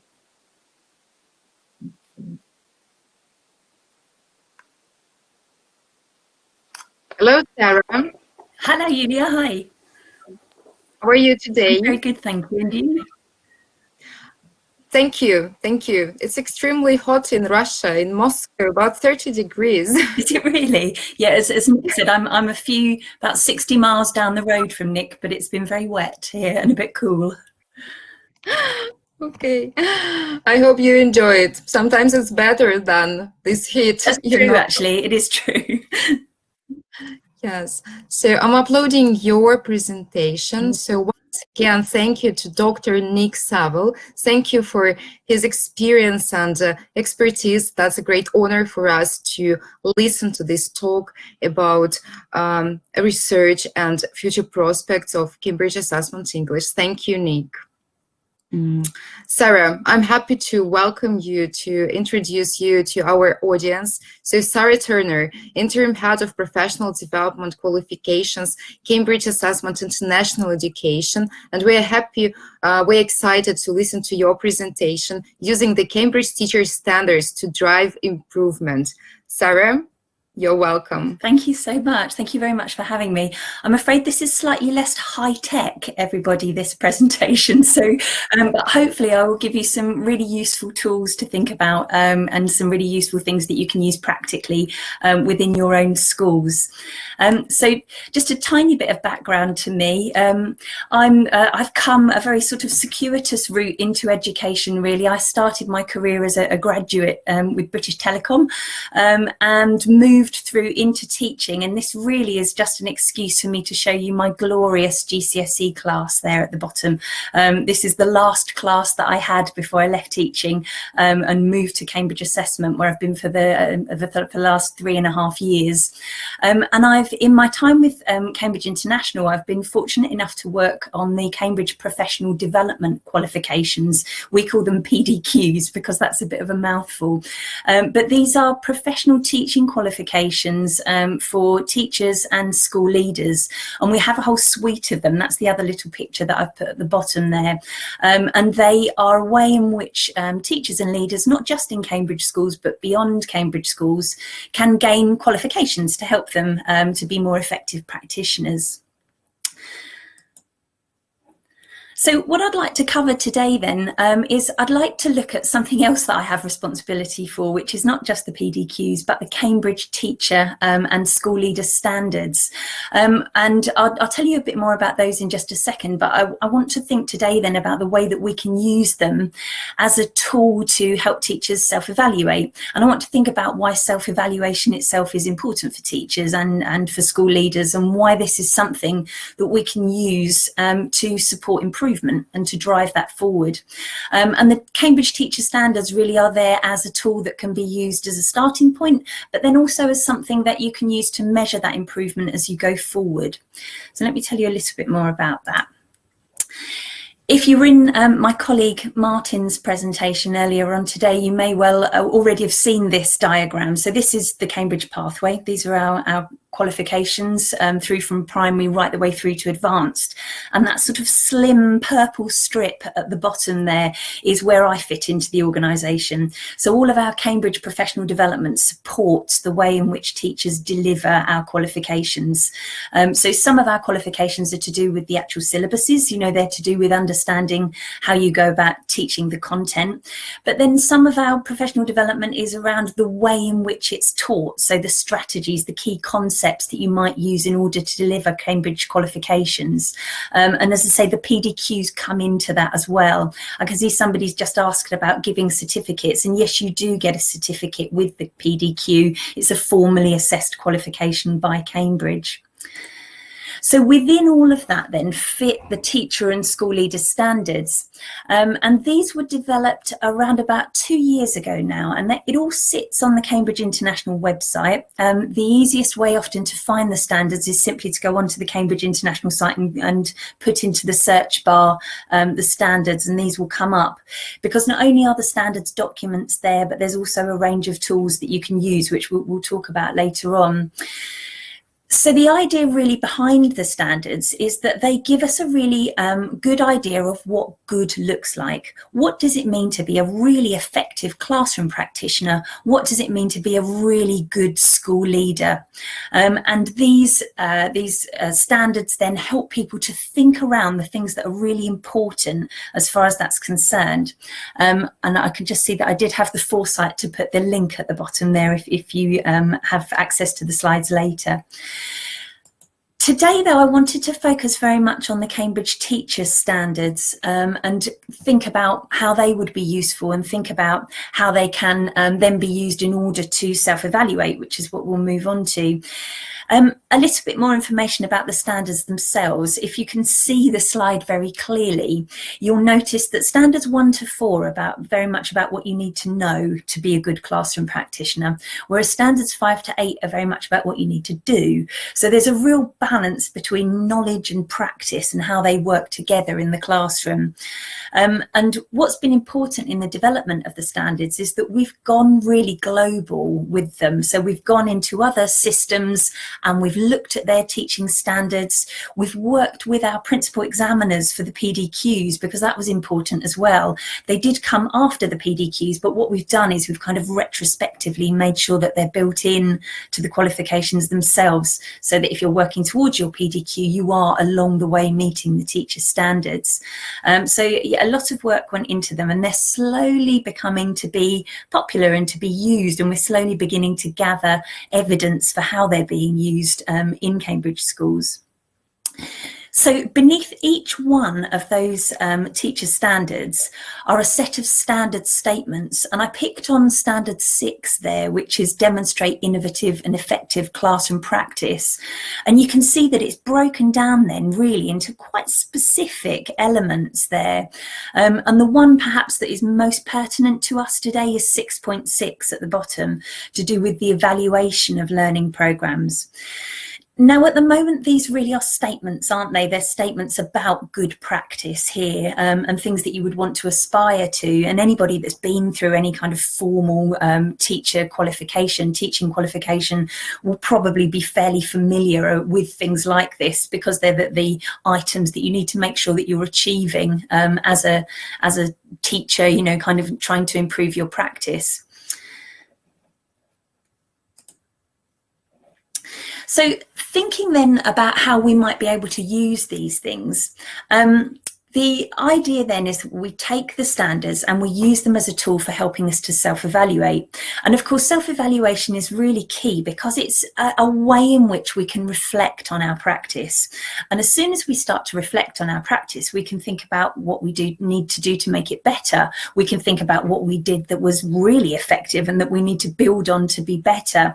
I've used a quote there from John McBeath, who works at the Faculty of Education, you know, and this is really around thinking about how the process of evaluating and being reflective is something that drives what we're all after. We're after improved student outcomes, aren't we? And being better professionals. And so this as a process is something really valuable. But a lot of the time we don't know how to do it, or we don't know we don't have the tools potentially to do it. And that's where the standards come in. Self-evaluation then really is part of a cycle, isn't it? You know, it doesn't really matter where you put it. It doesn't matter what point at the cycle you come in at. It's just important that you are doing it at some point. So, for example, if you're to come in at this point here around the improvement plan, and the senior leadership team have said this is what we need to improve this year, and the plan is in place, you start to implement it once you're back in school. It's then this element, isn't it, that starts to become important, what you evaluate, what you reflect upon, so that you can then start to review that evaluation, and you can think about whether or not what you're doing is effective and is having any impact. And of course, the cycle runs around. So there should be points through that process where you dip in, you review, you reflect, and you think about the impact that you're having. And the questions that we're sort of asking through the self-evaluation then are these bullet points. You know, what are we doing? What are we doing well? You know, particularly in a classroom, that's key, isn't it? Who isn't learning? I mean, those of us that have been teachers, how many times do you go into a classroom, you deliver a lesson, and unless you've checked, you assume everybody has picked up. But of course, they haven't often. And, you know, that's the opportunity that you've got with reflection and with self-evaluation in order to be able to understand that better. And then to think about how to get better. You know, that's what we're all about, isn't it? We're about being better practitioners and better professionals. So going back to the standards now, this is one of the ways that we can start to think about those first 3 bullet points. So this might be a way that we can use this tool in order to think about how we're doing, what we're doing well, and what we are doing well, how can we build upon it? So far, so good. I've shown you this bit. The next part of it that I'm going to show you is a tool that we've been using. We call it a RAG grid, red, amber, green. And the idea is that for each of those standard statements, there is one of these grids that exists. And again, it's all available on the website, so you can download any of these for free. And if you are starting to work with them, would love to hear from you, because what we're trying to do is make these better and to understand how people are using them within their classrooms and within their practice. So you can see here that what it does is ask questions that support the standard statement. When we talked about this earlier, I was saying that 6.6 was very, very much about evaluating learning programs and thinking about your own teaching practice. So the questions here are asking, you know, do I evaluate and revise my learning programs, or do I simply put in train a scheme of learning that I've been using for the last 5 years? Or is it something that I'm kind of building on and reflecting on? Do I obtain feedback from different sources? And then do I evaluate the improvement? So the top section there is very much about the questions. In the bottom there, you can see the types of evidence that you might look for. So it gives you examples of how to know whether or not you're meeting those. What we're asking teachers to do then is to consider on a scale of traffic light scale, if you like, from red through amber and into green, whether or not you think you're meeting those things. Because as a self-evaluative approach, this gives you some data, doesn't it? You've instantly got something that you can start to build upon. I did this myself, and you can see as a teacher, I'm terrible in the classroom. I do evaluate my learning programs, but what I don't do is ask somebody else how that's going. I'm not obtaining feedback in order to be able to triangulate my data. So this is a starting point, and that's what we need to hold in our heads here, is that you've got the Cambridge Teacher Standards, you've got these RAG grids as a tool, but it's the starting point then for thinking about the other types of data that you can gather. If I were this teacher particularly, I'd be thinking, right, okay, I now need then to think more broadly. And this actually is a really wonderful way to get people to start thinking more constructively about self-evaluation, because potentially you've not considered that before as a practitioner. Potentially you're thinking, no, with my department, we sit down and we look through our schemes of learning and we think about what's worked and what hasn't. But of course, if you've never asked and you've never kind of sought feedback from elsewhere, is it possible to really understand the impact that you're having? The other data, of course, can come from anywhere, and I think that's what's important to understand as well. We're really getting now to be more confident about the types of data that we can gather. Interestingly, though, kind of a point to think about here is the culture in which you work and the culture in some schools. I think some schools, I don't think this is an unfair thing to say, I think some schools are very open. I think there's an open door policy. I think you encourage colleagues in to watch your lessons, you encourage students to give you feedback. And in that environment, you can see how it would be very easy to do this. In a more closed environment where it's not possible to do that, and any observation that you have of your practice is for your improvement as a teacher and not really as a self-reflective tool, it makes this harder, and it makes it, and I can see some of you agreeing in the bar there, yeah, it makes it harder for you because you're starting from a perspective where you potentially are one of the only people who is reflecting in this way.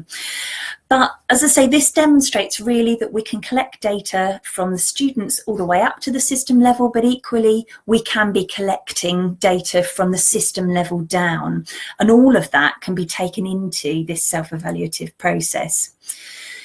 I spoke earlier about triangulation, and of course we started, didn't we, at the top of this pyramid here with self-evaluation. We started thinking about the Cambridge Teacher Standards and the RAG grids. The teacher that we talked about there had already been through the self-evaluative process. But that teacher then demonstrated that they weren't seeing everything that was going on in their classroom. So perhaps classroom climate then is something that they need to think about. Perhaps they need to consider what evidence they could be gathering in order to understand that better. And I just wanted to say, I love this example, so I like to share it on as many possible opportunities as I can. This is just one example. And the other thing to kind of say as well, all of the examples that I'm showing you today are cheap and simple. There's nothing, when I said this was low tech, it really is. There's stuff here that you can develop yourself. This is a really lovely example of a teacher in one of our Cambridge schools who said to one of their colleagues, I'd like to know more about my questioning practice, please. I don't, when I'm delivering to my class, what happens? Where does my gaze go? And you can see here that they set up a system between them whereby the teacher observing was sitting at the back of the classroom. And each of the lines that you can see here are how many interactions the teacher has had with each student. And then you can see by the little key at the bottom there, the X's are negative, the ticks are positive, and the question marks are where the teacher has asked a question. And I just think this is really informative. Not only are there students here who are getting absolutely no attention, but there are students here who are only getting negative attention. Poor student Z. We've all had a student Z, haven't we, in our classroom? But, you know, poor student Z there is not getting the affirmative approach that they might need from their teacher in order to make sure that really good learning is happening. So, as I say, this is just one example, but you can also see as well how many questions the teacher asks, which I think is really interesting here as well. So, as I say, just something to throw into the mix there that might be useful and might be really interesting for you to try out. So you've got your classroom climate data now, so you've reflected. You've now got a bit more experience about what's, a bit more evidence about what's happening in your classroom, which you can put into the mix. And now, of course, you might like to think about your students. Absolutely, yeah, Ravshan has just said student feedback is going to be key here, and it absolutely is. And again, we're not going to go high tech with this, you'll be surprised to know. Some sort of simple student voice questionnaire is going to be really valuable here. And now what I haven't done here is kind of paired these particularly elegantly, but what might happen here is that you might then ask questions about your approach in the classroom, about your questioning technique. That would make more sense, wouldn't it, here in terms of the data that you're gathering. But going back to those earlier bullet points here, we're thinking about, well, what can we do to improve? How can we be better? How can my students help me understand if what I'm doing is good? And how can they help me understand if what I'm doing isn't good, which is key, isn't it? So as I say, you've now got all of those things in the mix, all of those bits of information. And it's now about thinking what you do with that. How do you use that information, and how do you kind of use that to help improve your practice? This is a tool that I use actually normally in a plenary. This is how I'd get students to tell me what they'd learned and how they were going to extend it. But it sort of works here, doesn't it? So based on the evaluation that I've taken, what have I learned? What have I learned about me? What have I learned about my students? What have I learned about my classrooms? What am I doing well? What do I need more support with? And of course, from my perspective, in my role at Cambridge International, that's key, because this then drives professional development. This drives where you might need more support, more help, more training. That might be an organised course or a professional development qualification, or it might be just support and mentoring from somebody within your department. So there are kind of ways around this. But then in terms of extending that, how is this going to help to move my practice on? In that one bubble that I was thinking about, that one class, this is really helpful and informative. But how is that going to help me in the rest of my lessons? How might that actually help me with my work with the rest of my colleagues in the department? And you can see how, as a teaching department head, which I used to be, this was really useful, because it's something that would actually be really helpful in supporting my colleagues forward as well. And also there's something really, really helpful, isn't there, about knowing that somebody in a leadership position also reflects on their practice on a regular basis. It kind of puts us all together, doesn't it? And then in terms of the challenge, what am I going to do differently from now on? How's it going to change? And it may well be that you need to go back to the start and you need to think about those schemes of learning again. But each of those thoughts that you have, and again, you can see how that would be valuable doing this as a group, as a department group, will lead to the PD, the sharing of best practice. And then if we kind of move back to our cycle there, you can see how that then forms into that cycle of improvement and drives that cycle of improvement around. It would be great, wouldn't it, if at the end of an academic year we started something like this and we were making judgments about our professionalism and about the way that we're going to come back in the new year, so that actually drove improvement plans from senior leadership. It doesn't really matter where these things fit, it just matters that they're there and they're part of that cycle. Going back to the Cambridge standards then, at that point, this is where you measure improvement. So you go back potentially to the standards at top level, to the standard statements, to then to the RAG grids, and you can measure and remeasure. And that then is really valuable in terms of something that grows, that moves on, and that you're able to build on for the future. So again, like everybody else, I'm afraid I've done a really whistle-stop tour through my slides, and hopefully giving you a really good idea of a way that you can approach this.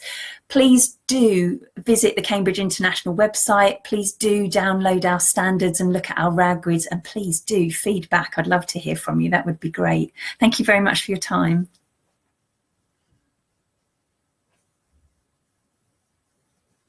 I'll hand back to Yulia if she's there. She might be waiting for her name.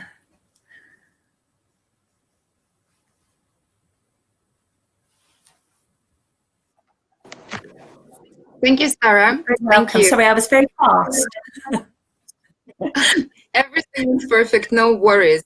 The very, very useful content. We get so many nice comments in the chat section. So dear friends, if you have some questions to Sarah, please ask them in the question section or in the chat box. If you have any questions, we're happy to answer them. Everybody's saying thank you, Sarah. Thank you. Oh, it's my absolute pleasure. I just noticed in the question box that Sulu had asked how often should we conduct student voice surveys. I think it's a really good question to ask, because I think you don't want to ask it too often, do you? Because otherwise I think the students will get fed up. I also wonder as well whether it's something where you need to prime students a little bit as well, because you want them to give you honest feedback. You don't want them to give you feedback that they think you want to hear. So you may even need to talk with them a little bit about it. But I think with each topic, maybe it would be something that would be useful to do in order to understand how to improve. Hope that's helpful. Of course, thank you. Thank you very much. We have already shared your slides with the participants. Yes. So everybody will be able to have a look at it again and to digest all the information, and probably after they will ask some questions. So we will share all your contact details to the participants. So if there are some questions, I hope you will be happy to answer them. Of course, yeah, my pleasure. Thank you very much. So now I'm happy to introduce the next presenter, Jasmine Silver, Cambridge University Press. Jasmine, please go on air. Hello. Hello, just a second, I will upload your slides.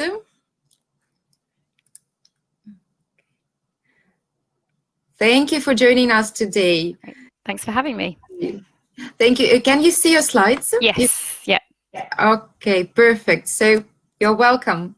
Thank you very much, Julia, and thanks everyone for attending today. It's really nice to be with you virtually, I guess, and it's a shame I can't see you. But I'm looking forward to seeing some of your comments in the chat boxes or in the question box, and I hope to get to as many questions as I can at the end. So as Julia kindly said, I'm Jasmine Silver, and I'm a language research manager at Cambridge University Press. If you were at Duncan's talk earlier, you will have heard some nice things about our team, but essentially we conduct research into the English language and how people use English, and also how we can teach English in the best way. And we come up with lots of information and tools and frameworks to help our materials writers write better courses, to help teachers and learners learn English more effectively, but we also share that research and those frameworks with teachers directly like you. So the one I'm going to talk about today is obviously the Cambridge Life Competencies Framework. And I'm just going to briefly talk about what the Cambridge Life Competencies Framework is and why we might need it, and how we can use it in our English classes. And I hope to give some practical examples as well for us to have a go at in the end. Okay, so I just want to get you involved a little bit, actually. Thank you for all the welcome comments, by the way. So if you can just get your fingers ready to type. If I say life competencies to you, what does that mean? Can you think of any words that come to mind if I say life competencies? Okay, so we've got skills, communication, yep. Problem solving, absolutely. Collaboration, critical thinking, yep. Twice actually, yes. Communication, interaction, soft skills, absolutely. EQ, yes. So emotional kind of intelligence and those kind of things. So we have lots of different words for these. You might have heard 21st century skills, you might have heard life skills, and it can get quite confusing actually because everyone's using different terms. But governments increasingly are trying to bring these skills into the curriculum and trying to integrate them into the subjects that we teach. So through English, for example, we're being told increasingly that it's not enough to just teach the English language. We need to involve these life competencies as well. But it's quite difficult when you have all these different ideas of what life competencies are. We've got 21st century skills, growth mindset, social and emotional learning. And as a teacher, trying to know how to integrate that into classrooms is a real challenge.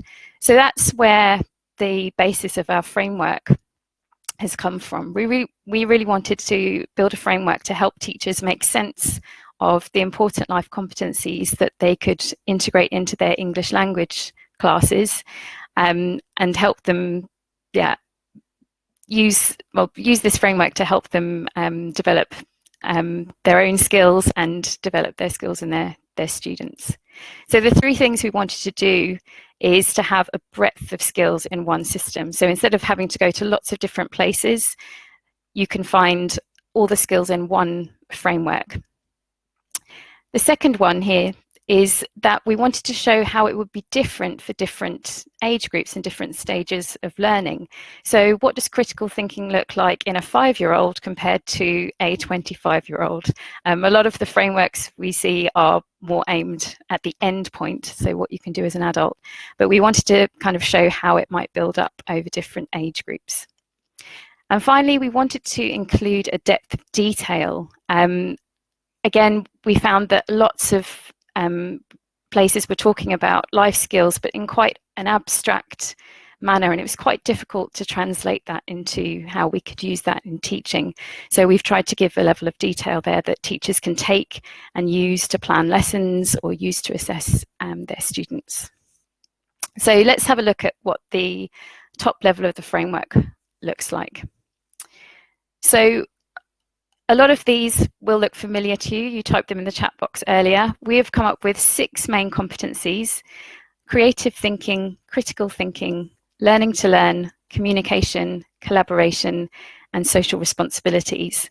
And we found that these were the key ones. Having taken together all the different frameworks, these really stood out for us. And you might notice that things like problem solving aren't specifically mentioned, but I'd like to assure you they are in there. So we have split problem solving up into creative thinking and critical thinking because you require both of those, and potentially also collaboration, really. We found problem solving spanned quite a lot of these, which is why it doesn't have its own competency. And you'll see that below these 6 competencies, we have 3 foundational layers, which I don't have time to talk about much today, but these are really feeding into all the other competencies. So emotional development, digital literacy, and discipline knowledge. So just as a quick example, we talk a lot in emotional development about managing your own emotions. And that is really key to be able to collaborate well with other people. It's key to being able to communicate. It's key to be able to get into the right frame of mind to think creatively. So we put this as a foundation layer, but we do also have a booklet on that, which I'll get to in a moment. All right, so like I said, we want to develop a level of detail, or we have developed a level of detail to help teachers understand what each of these mean. And this is sort of the second level down. So we've broken each of the competencies down into 3 or 4 core areas which describe what they contain. So if we have a look, for example, at learning to learn in the middle, that's broken down into practical skills for participating in learning, taking control of own learning, so a bit of learner autonomy in there, independent learning, and reflecting on and evaluating own learning success. So hopefully this helps understand more about what learning to learn actually means. And then we also, as I mentioned before, have what this means at different levels. So we have pre-primary, primary, secondary, higher education, and at work, because they will look quite different at these different stages. So we're just going to take a closer look then at even more detail. So like I say, we have these competencies here.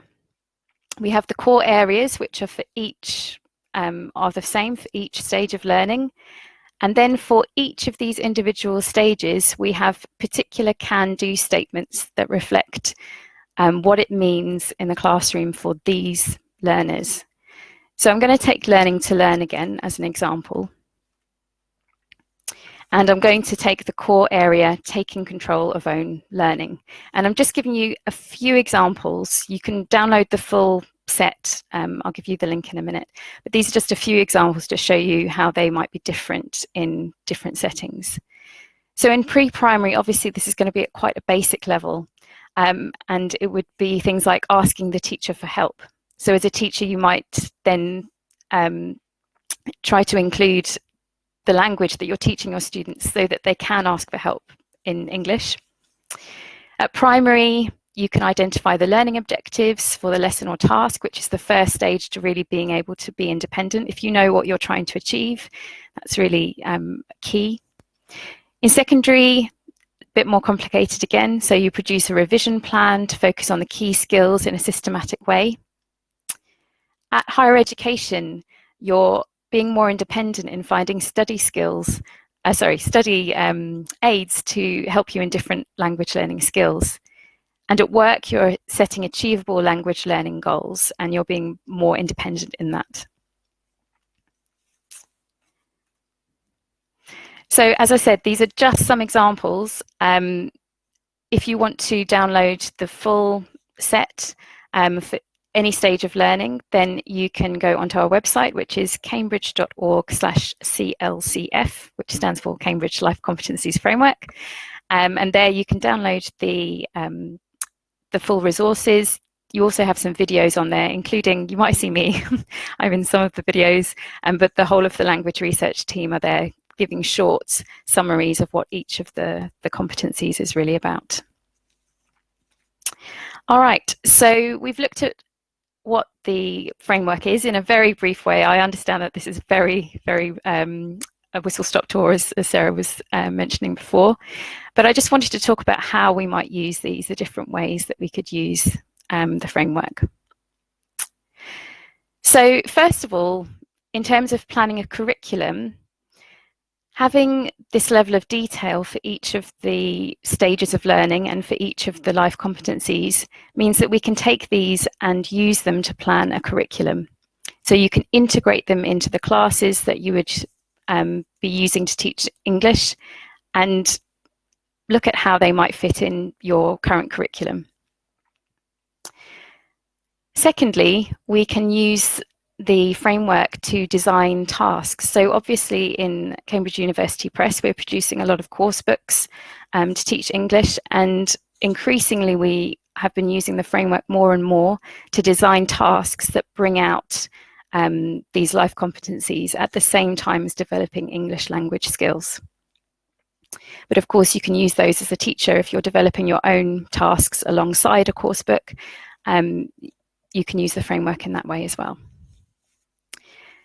Thirdly, then, we can use the framework to start evaluating to what extent our students already have some of these life competencies and maybe in which areas they might need a bit more support.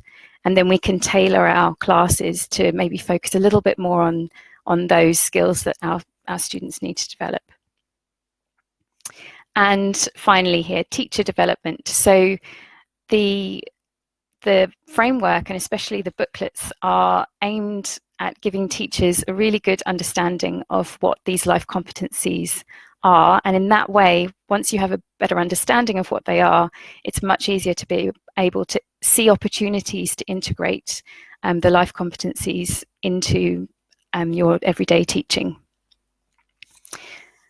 Okay, so we're going to look at some practical examples about, first of all, how we have put these into our own materials, and then I'm going to give you a chance to see if you can think of opportunities to adapt some other materials to make them more life competency friendly. So in Cambridge University Press, we have been looking at how we can improve how much life competencies are in our materials. And actually, we didn't have to start from scratch. I think any materials, no matter which publisher you use, are naturally going to be already picking out a lot of life competencies. So things like introducing cultural bits of knowledge about April Fool's Day, for example, in this page, that's opening up the opportunity to talk about cultural differences, which is part of our social responsibilities life competency. You'll have elements of collaboration probably in every class. If you have pair work or if you have group work, you're already bringing these out. But what we found is that we can be a bit more systematic by using a framework and bring these out a little bit more and encourage the skills a little bit more deeply. So I'm going to show you a couple of examples of more recent activities that bring out life competencies in a bit more of a deep way. So the first one is from a primary course that we have. This is the Cambridge Primary Path. And I know it's very small, so I'll zoom in a second. But in this task, we are asking learners to design a language learning game, which is quite a fun task in itself. But hopefully you'll see that there are lots of opportunities here to bring out life competencies. And actually, I'd like you to just have a quick read of the activity. And then I've put the life competencies in a box here on the left.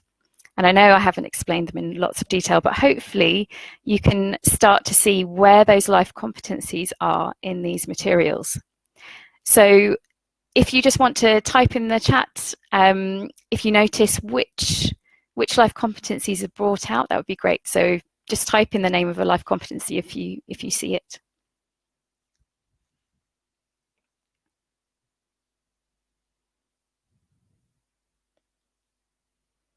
I realise there's a lot of reading on this slide, so I hope it's clear enough actually, especially if you're on a phone, I do apologise. Okay, learning to learn, excellent, yes. So in the last section in particular, in the reflection section, listening to feedback from your classmates, and do they have any ideas that you can improve your work? Absolutely, that's learning to learn. Collaboration, yep, you're talking, you're brainstorming with your other colleagues. 1, 2, 4, 5, wow, creative thinking, critical thinking, communication, collaboration, absolutely in there. Critical thinking, yes. Brainstorming, discuss and brainstorm, collaboration, yeah. Creative thinking very much in there as well with the brainstorming, and obviously number 3, create is all about creativity. So we are starting to see a lot more of these types of activities that bring out the life competencies in a really good way. And if you do these regularly, then you will help your students develop these skills. And also hopefully have fun at the same time. I would quite like to design my own language learning game. Just another quick example from secondary. So this is from a course called Own It. And in this course, students are reading about the history of flight in terms of what kind of inventions we've had along history, through history. And then they're set a task, which is in the purple box. And again, I will zoom in a little bit. Again, it might be a little bit small, so I'll read certain sections of it. And again, if you notice any life competencies that you think are brought out, please write them in the chat box. So we're working in groups here, and you're choosing an invention.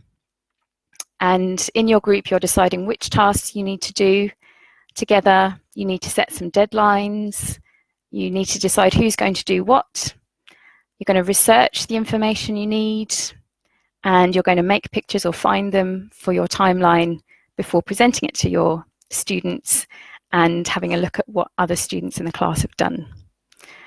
Okay, so yeah, creative thinking, absolutely. Collaboration, yeah, this is really strong on collaboration, really trying to get students to break down what they need to do into different steps and to assign tasks to different people. yeah, what else do we have here? Creative thinking, yes. Finding and making pictures, and yep, absolutely. Learning to learn, absolutely. So, yeah, lots of really good ideas in there. You'll see actually a lot of these tasks are bringing out almost all, if not all, the life competencies, and you can certainly adapt them to bring out more of one or more of another. I do have one more example from higher education, but because of the time, I'm just going to include that on the slides. But in a very similar way, you have things like task checklists, where you can work on your learning to learn skills. You can do a bit of brainstorming, which can work on both critical thinking and creative thinking. You're practicing speaking, so improving your communication skills. So you can see that there's a really rich variety of life competencies that are brought out here at the same time as teaching English as normal, essentially. Okay, so I'm going to just set one more little challenge, and that is, once, as I mentioned before, once you have a better understanding of life competencies, or maybe you already have a good understanding of life competencies, you can start to adapt activities that aren't actually already made for life competencies. So we've got a very classic activity at the top here on the top right, introducing some vocabulary. So the students are asked to match the type of TV show to the photo, and then do another couple of exercises related to that. And I'd like you to imagine that you've done this in the classroom. You've presented the vocabulary, you've done a bit of practice of the vocabulary as well, and now it comes to homework time and you want to set a piece of homework, but you want to put a bit of a life competencies spin on the framework. Oh, sorry, on the, I've got framework in the head, on the activity. So, requires a little bit of thought, but can you think of any kind of task that you could set that might bring out one of these competencies? And I've suggested maybe either creative thinking or learning to learn or social responsibilities. Okay, so already some great stuff coming in. Writing a script, absolutely. So that might be bringing out your creative thinking type. So you might choose a type of TV show and make a script for it. Create a mind map using new vocabulary, absolutely. That might be a more learning to learn style task. In what way are they similar or not? That's a really good critical thinking task. So yeah, comparing different types of TV shows, absolutely. Learn about a country hero, make a presentation, absolutely. So they could maybe watch a documentary to do that, because that's one of the ideas, that's one of the vocabulary items here. What else have we got? Create an imaginative YouTube channel. Yes, that can replace these old-fashioned things. Yeah, you might bring it up and say, well, TV shows, you know, TV as we know it is changing. We're going to be online a lot more, absolutely. Act out a documentary as a reality show. Brilliant. So you're doing some creative thinking there, changing what you've already got. Really fantastic. I want to copy all of these ideas in the chat box afterwards. Really, really good. Hot seat, create a cartoon. Fantastic ideas. Yeah, absolutely. So you've got the skills as teachers. You're obviously very creative thinkers yourself to adapt these kind of activities already. Even if your current course book isn't bringing out a lot of life competencies, you can still do that a little bit yourself. So yeah, really great. Actually, mine feels like a bit of a downer now. I'll just explain my one. I was just going to suggest that students find an English version of, say, a cartoon or a game show that they know in Russian, if you're teaching in Russia, and ask them to find a clip of it in English. So there are lots of TV shows that have English versions. And then just watch a few minutes of it, make it very manageable, and then the main point of it initially is to come back and report and say, how did they find it different So I remember watching, for example, The Simpsons in German for the first time and just being completely shocked at the voices. They sounded so different, and it made the personality of those characters seem quite different. So picking up even something like that to report back to the class is a really nice way, I think, of doing that. And then it's a sneaky way of sort of encouraging students to be a bit more independent in their learning outside of the classroom. So maybe you can encourage them then to watch a whole episode over a week or two as an independent listening practice. And you can ask them questions about it when they come back into the classroom. So just two ideas. I live with a 2-year-old, so amongst other people, but the 2-year-old loves Masha and the Bear, which I understand is Russian. Is that right? So there is definitely an English version, very popular here as well. So even if for younger learners, or maybe even older learners, quite enjoy animations, they could report back and say how the English version is different. Or does anyone know what this? It's kind of game show, sort of reality game show.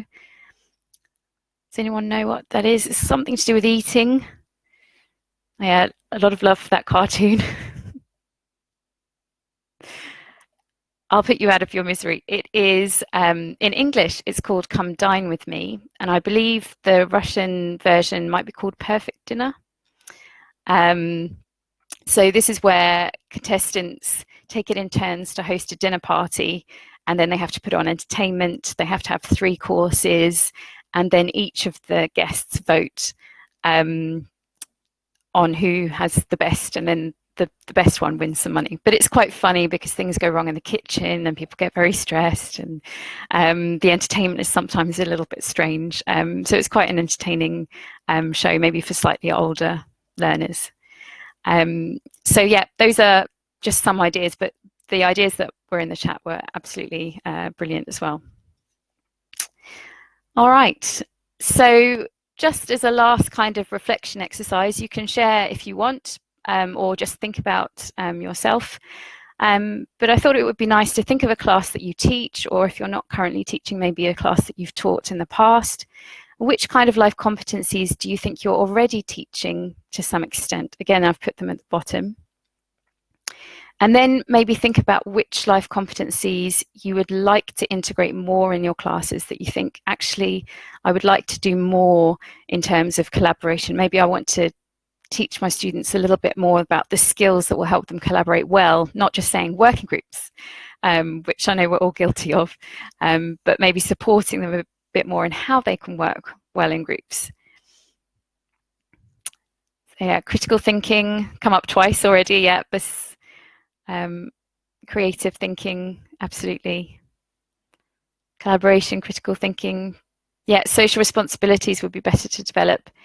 Yeah, often people ask about this one and say, oh, how can I develop this? And it's possible also to develop it in the content of what you're teaching. So for example, a reading activity or a video activity, the subject could be on global issues. And by bringing out the discussion from that reading activity or listening activity, you can bring in that that area of life competencies too. Communication, autonomy, yes, so learning to learn, I know is coming up a lot at the moment as well, with a lot of students having to learn a lot from home and not being able to come into class. We need to give them the skills to be independent learners.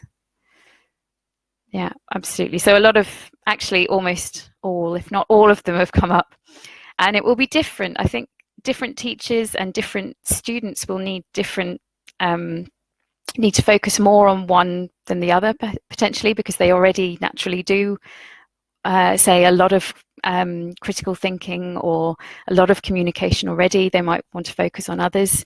So what I would encourage you to do is maybe choose one that you feel like you want to develop more in your classes, and then go to the website. I'll just put it up here. So I've introduced, or I put the website down here. If you go to our website and maybe download that, that brochure and have a look and see if there's anything that you can do to integrate even a little bit tomorrow into your classroom, I always find that helpful after hearing a lot of information. Just try one little thing and see what difference it makes. All right, so I skipped the thank you slide, but I would like to say thank you very much. It's been really great to see all the engagement in the chat box. I'm really happy to answer questions. So if you want to post anything in the questions box, I will try and get to as many of those as possible. If I don't get to answer your question today, or you would like more information, or you would like to get involved more in giving your opinion on life competencies, because we always would like to hear from teachers and their experiences, please do email me. It's jsilver@cambridge.org. And you can also get in contact through this website.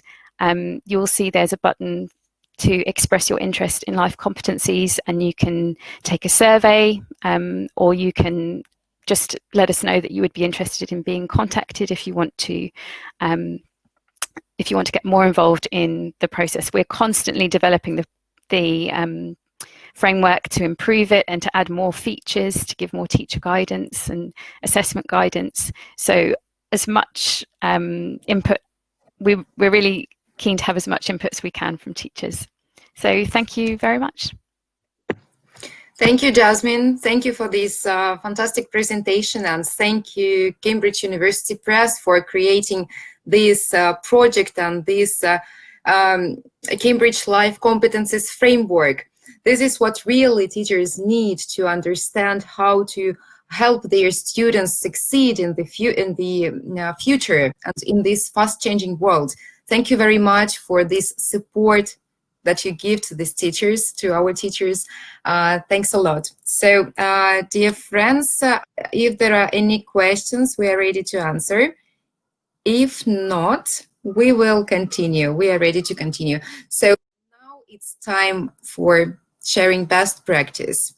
Today, we have invited 3 Russian schools from different parts of Russia, and we would like to listen to their experience in cooperation with all 3 departments of Cambridge University: Cambridge Assessment English, Cambridge Assessment International Education, and Cambridge University Press. In a couple of seconds, I will upload the slides, and I will introduce our colleagues, Dmitry and Svetlana. Dmitry, can you hear me? Svetlana, hello. How are you today? Fine, thank you. And how are you? Fine, thank you. Such a fruitful conference. So many presenters from different parts, so many presenters and participants from different parts of the world, from different cities of Russia, from other countries. This is a great conference, and I'm extremely happy that you joined us today and that now you're ready to share your experience in your work with Cambridge Assessment English. Unfortunately, I cannot see Dmitry. Dmitry. Dmitry.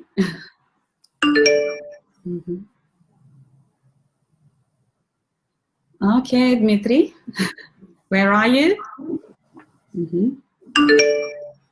Yes. Dmitry, please try to reconnect. Hello, everyone. Yes, hello, Dmitry. Hello. Thank you very much, Julia, for the opportunity to participate in the conference. It's really a pleasure. So, as Julia has mentioned, I'm Dmitry Dragaitsev, and I'm the head of the international department at Primakov School, Moscow region. Good to speak to all of you. And I'm Svetlana Kapyrina, the head of the foreign languages department at Primakov School, and I'm very glad to greet you all.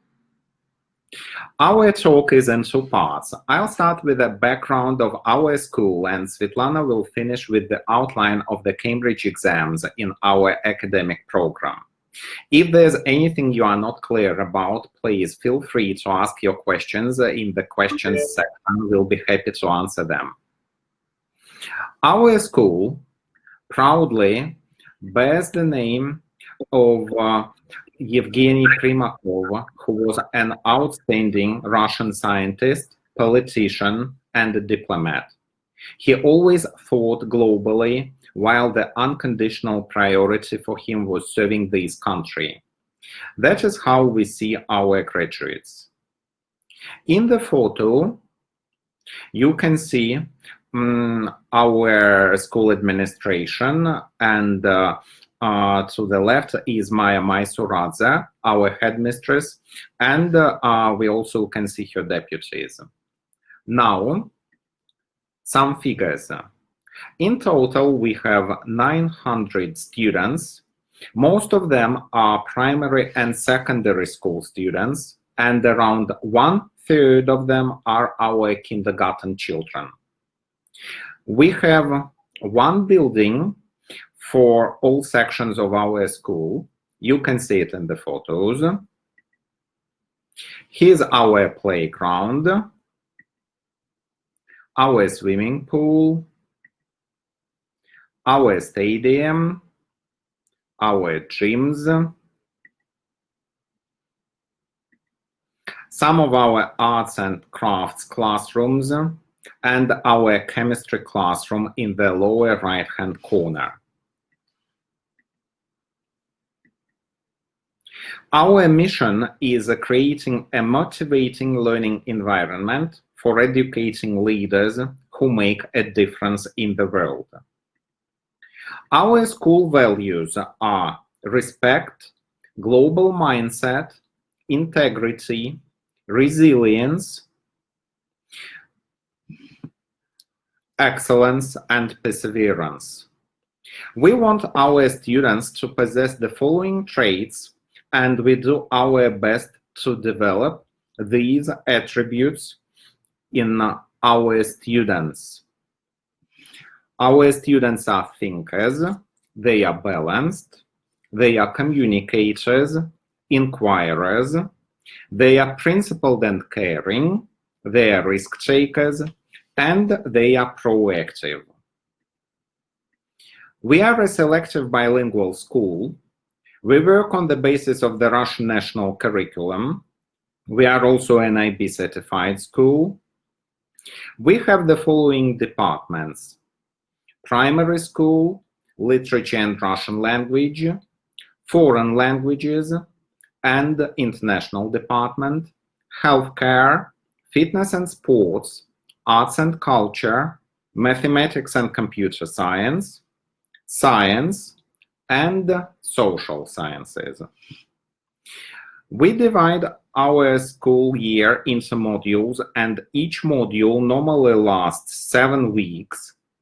Each module has its own theme: modern art, charity, science and technology, ecology, skills and profession.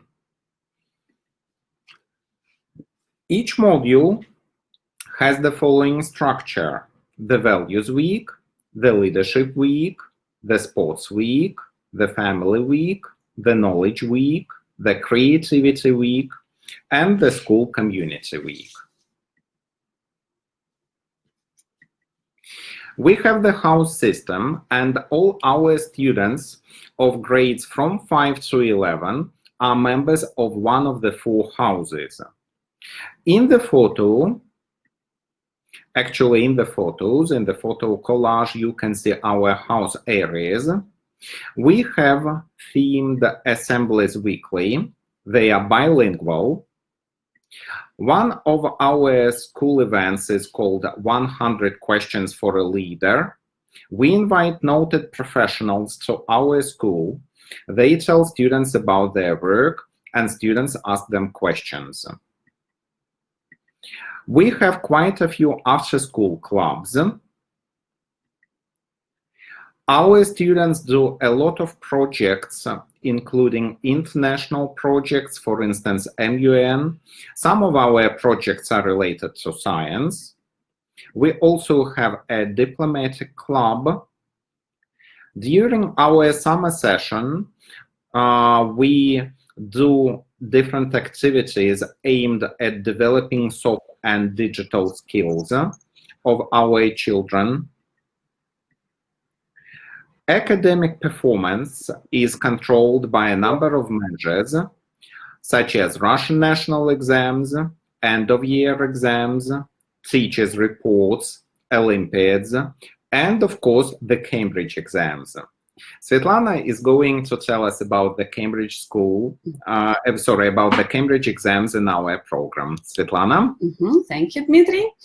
Okay, our students take the Cambridge exams annually, and as you can see in this slide, okay, you can see which Cambridge exams which classes take. Okay, starters is taken by either our kindergarten children, first graders or second graders. Movers is taken by third or fourth graders, and flyers or A2 key for schools is taken by fourth, fifth or sixth graders. Okay, our 6th, 7th and 8th graders take B1 preliminary for schools, and our grades 9th and 10th take B2 first for schools, whereas grades 10th and 11th take C1 advanced. Okay, in this slide, you can see the figures showing how many students took the Cambridge exams in 2018 and 2019. I should say that the Cambridge exams are very popular, and okay, the interest is even rising each year. And this year, our students would already have taken the corresponding exams, but for the lockdown. In primary school and with our kindergarten children, we use the Power Up series. Then in secondary school, we use the Complete series. Our departments, the International Department and the Department of Foreign Languages, are comprised of teachers from Russia, as well as international teachers from different corners of the Anglosphere. And both departments are involved in preparing students for the Cambridge exams. And I should say that it's our key to success. Our international ESL teachers are mostly responsible for preparing students for writing and speaking, while our Russian English teachers prepare students for the rest of the papers. All our teachers usually participate in different seminars and workshops organized by Cambridge Assessment English, and we're very grateful to them for coaching and for their assistance. And that is why we're aware of different new trends and changes. I should say that the Cambridge exams are a high quality indicator showing our students' parents, our students, our school administration and our teachers how students master English and which aspects of the language still need our special attention. Okay, here you can have, you can see some context. So if you have any questions, we will be very happy to answer them. Thank you very much for your attention. Thank you. And I can see that some questions have been asked and answered. Yes, to be precise, we are not located in Moscow, and we are related to Moscow region, not Moscow itself. And we are located around 4 kilometers away from Moscow. Mm-hmm. Okay. Any other questions? Yes. Mm-hmm. Yes, we accept international students. Mm-hmm. Julia?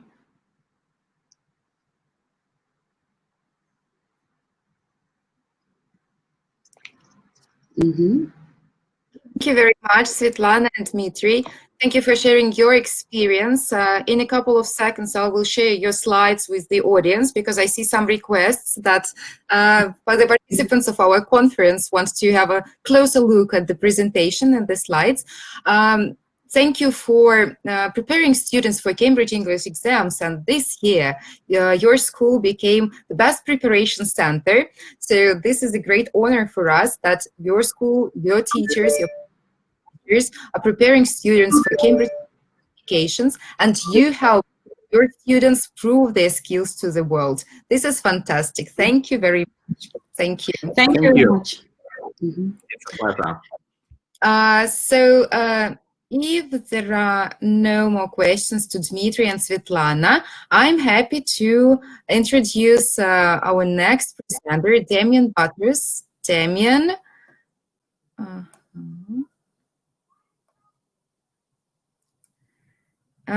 Damien, I see that you are connecting, but I still cannot see you yet. I can hear you. Oh yes, and I can see you. Wonderful. Wonderful. Damien, just a second. I will upload your slides. And it will be extremely interesting for us to listen about your cooperation with Cambridge Assessment International Education. So how you work together. Just a second. Here it is. Can you see your slides? Oh, just a second.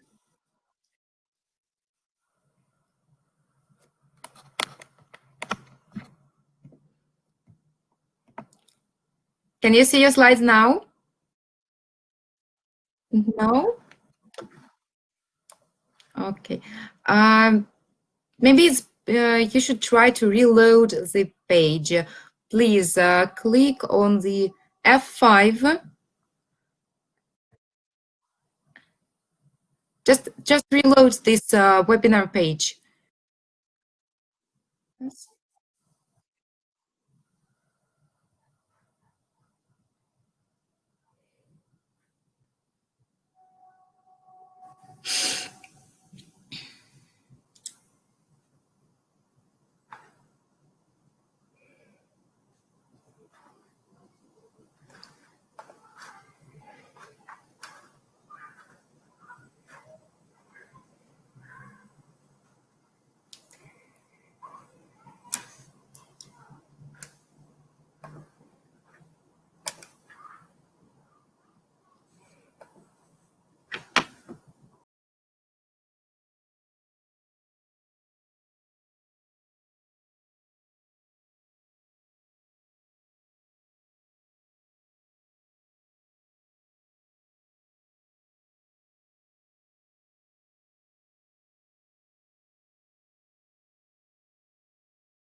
Hi, Damien. Can you now slides? Can you hear me now? Yes, yes, yes, I can hear you. Yes. Okay, good, good. Can everyone else hear me now, I hope? I think yes. Yes, okay, that's fantastic. Thank you very much. I'd like to begin by thanking all our presenters this afternoon for giving such a wonderful insight into how Cambridge works. And I think as a practitioner, I think we must try to think, how can we fit all of that into our school? And I think we have to think very carefully that it doesn't all happen at once. And what I want to try to show you today is that our development as a school within Russia has been from Cambridge English to Cambridge International, and the development is slow. It is not overnight. And I think that what we've got to try to do is we have to realize that as we develop, it is a slow development. And so hopefully I will show you that as we go through my slides. I want to start just by doing a little bit about myself, telling you a little bit about who I am and where I come from. I seem to have lost it again. Oh, here we go. How do I get to my next slide? Let's share the screen. Okay, let's see if this works. I'm not having much success at the moment. Oh, here we go. Yes, sorry. So I'll just tell you a little bit about myself. I'm the academic director at Moscow Institute for Foreign Languages. I was educated in the United Kingdom. I've been to university on 3 occasions. I've been in education for over 40 years, and I've spent my last 12 years living and working in Russia. So I like to think of myself as a product of lifelong learning. And I think that as I've gone through my educational process, I've had various jobs in primary school, in secondary school, in tertiary education, and now in private education. And so my present role is examinations officer, curriculum management, and curriculum development. So what I want to do is to look at how our school has developed. And it's interesting, when I think back to Elaine at the very beginning, she talked about her school starting in 2013. Well, Moscow Institute of Foreign Languages actually started in 1997. Initially, it was only it was only used for examination purposes. In 2008, the school registered with Cambridge Assessment International and started IGCSE English classes, as well as Cambridge English classes. So we were very slow to start with. I was employed in 2015, and we started teaching Cambridge Assessment, and we started off with very small numbers. We have grown by over 1,000% in 5 years. It seems that some people are having bad sound, not finding it easy to hear me. As I say, we started in 2015, and we started with very small numbers, starting teaching IGCSE. By 2018, we had a few students who were ready to go to university. Our first university cohort went, we had students who went to the UK, who went to North America, and who were accepted into Sorbonne in Paris. So very small numbers to start with. And then as the school was beginning to develop, we then decided we would introduce last year profiling, unit profiling across the curriculum. And I will talk a little bit about that later and how we actually use that to cover some of the issues that have been discussed today. And my voice is breaking up, it seems. I will try to go a little bit closer to my microphone so people can hear me. This last year, we've also added Cambridge Primary School to our portfolio. We had primary school, but we decided that we were ready to add the primary school to the portfolio because our school numbers were growing, and we thought that we were getting more demand for an international program. So we decided that we would try to develop the Cambridge Primary program. Now,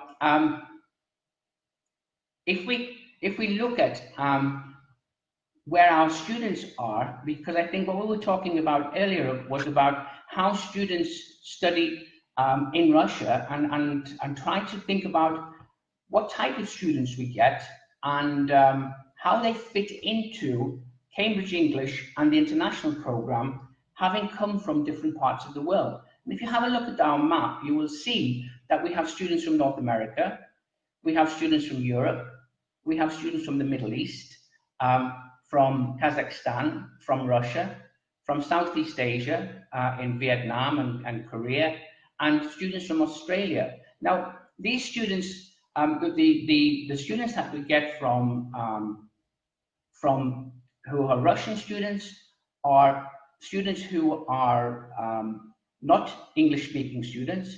They are Russians who have, a lot of them have actually been studying in Europe, and because of the problems since 2015 with economic changes and since obviously the beginning of the pandemic, students have been coming back to Russia and enrolling in our school. We have students who have mixed marriages between different nations, and they have come from Australia, from Middle East, from North America. They have come back to Russia, and those children are coming into our curriculum with a higher level of English than the students who are native Russian speakers. We also have children who come in from Southeast Asia, whose parents are CEOs of large international companies, and some of our students from Europe are students from families whose parents are diplomats and work in different embassies. So we have a very large collection of international students.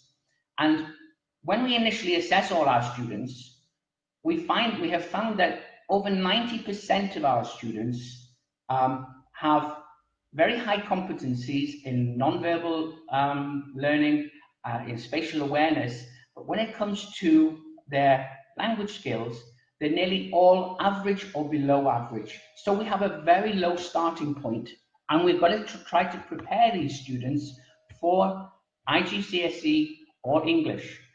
And you might ask, how do these students come? Do they begin at the beginning of the year? Do they begin at a certain stage? Or when do we accept students? We have to accept students mostly at the beginning of an academic year, but we will accept students in the middle of a program. So if a student wants to join us in the middle of the primary program, we can actually accept them with their level of English, knowing that we can support them in terms of young learners and also progression tests from Cambridge. So we actually accept children from in mid-program into our primary school and into our lower secondary school in the middle of the 2 or 3 year program. When it gets to IGCSE and A-level, it becomes a little more difficult because of the high intensity of learning. Though to actually put students into the second year of a GCSE program or the second year of an A-level program, it's very, very difficult. And so we have a lot of students, as I say, from a lot of different parts of the world. We also have a very international staff. And I think that one of the things that Elaine was saying at the very beginning about the number of teachers whose first language is not English, but who have English qualifications. And if you look, you will see that we have teachers from 4 continents. We have American teachers, we have teachers from Africa. One of our Zambian teachers, his father is headmaster of an international school in Lusaka. We have teachers from Spain, teachers from Germany, from Northern Italy, from Azerbaijan, from Kazakhstan, from the Philippines. So we have a very international number of teachers, and I think that this adds to the programs that we deliver, because they are actually bringing an international perspective rather than just a Cambridge perspective on the topics that the students are studying. Because when the students are studying, whether it be in English or whether it be they're studying mathematics or geography or science, they are being taught in English, but they're bringing a different perspective to the learning environment, so that the student is not being taught by people who have a narrow vision of what the learning process is. They have a very wide vision of what the process is. So we have a very wide range of international teachers. Our primary school, for example, our Year 3 teacher is from North America, our Year 4 teacher is from Germany, our Year 5 teacher is Russian, and our Year 6 teacher is English. So we have, even just in the primary school itself, we have quite a blend of international and native speaking teachers. Now, how does that work in terms of English, Cambridge English and Cambridge International? One of the first conferences I went to with Cambridge was about bridging the gap between Cambridge English and Cambridge International. We were told that Cambridge International and Cambridge English are in the same office, but the bridge between them was taking a long time to build. And I think that we have helped in the building of that bridge by our students being able to learn in our English program and be able to access the Cambridge English examinations. And so we do have young learners, so our children will do Cambridge International progression tests, but they will also do young learners. We have students in in the lower school program who will do the progression test and the checkpoint test, but will also work towards the PET and the KET. So each time we are giving the students dual qualifications. And if teachers don't have, if they feel that they want to improve their efficiency or their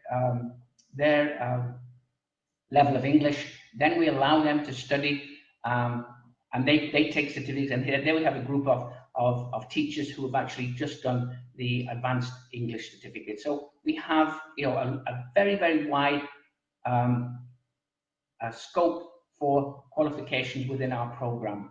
The Cambridge assessment, we have 5 stages, including preschool. We have the international kindergarten, and this is run by, we have Russian teachers and we have international teachers. And that is, we take mainly international, mainly Russian students, although we do take in students who are non-English speaking from, at the moment we've got students from Korea and from Vietnam, who when they arrived didn't have any English at all, and they're put into the system and immersed into the English language system. Then we have the Cambridge checkpoint at 11 and 14, which is English, Maths and Science. Our IGCSE, our students do up to 10 subjects, and it includes at least 2 languages, Maths, Science, Social Science, and Technology, so that we can actually get our students the International Certificate of Education as well. Then we have our AS level and A-level students, and the majority of our IGCSE students go on to study AS and A-levels. And we have lots and lots of students coming in at all different stages within that curriculum. Now, I want to talk to you a little bit about our unit profiling. I will try to keep it very short because I know I've been talking a little bit too long. Unit profiling is based on a unitized curriculum, which gives us the opportunity to report monthly to parents, and each student develops a graded profile, and they develop a graded profile in every subject, and so that we have Cambridge grading throughout the school. And so we use the gold, silver and bronze awards in our primary school and in our lower secondary school, and then IGCSE and A-level grades when we go to our more advanced levels. Each term we have term subject awards, so we have historian of the term, geography student of the term, scientist of the term, etc. And our profiles, they highlight the subject strengths, they highlight the subject weaknesses, but they also help with curriculum planning. I find that as a maths teacher, when I'm actually looking at if a student achieves badly in a topic, so if we look at this unit profile here, for example, this student scored gold, they got 90% in the assessment, they completed all their homeworks, and they were above standard in every single one. If I was to find that these students were below standard, I would give them areas for improvement. I would also build this into the next part of their learning so that we would actually try to look at what went wrong, how we can actually improve that. So all the time we're looking at how we can actually improve using the unit profiles. So I know that this is very, very quick that I'm going through this, but we were told today by Martin about the new curriculum, and obviously the new curriculum for lower school and for primary school is the music, the PE, the art, and the digital literacy. We have these are all new programs, but as we've seen today, without proper planning, without consultation with the staff, without adaptation of the schemes of work. And I think that we've seen today how adaptation seems to be a very, very important feature of what we're doing at the moment, is adaptation of what we're doing to fit the needs of our students. And then also on top of that, our resourcing. How we're actually going to resource that in terms of teachers, in terms of facilities, and in terms of what else we actually need to actually run these new programs. And so to finish off, I would just say that what we try to do, we want to make our international students and our Russian students first language students. There is a desire for the international curriculum, even within students who are Russian. We have a separate department. We want to have a separate department within the school for non-English speaking students, so that we can actually withdraw these students at a very early age and give them intense learning. We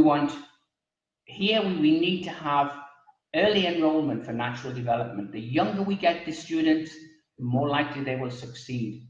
We are changing students who don't speak English into proficient English speakers.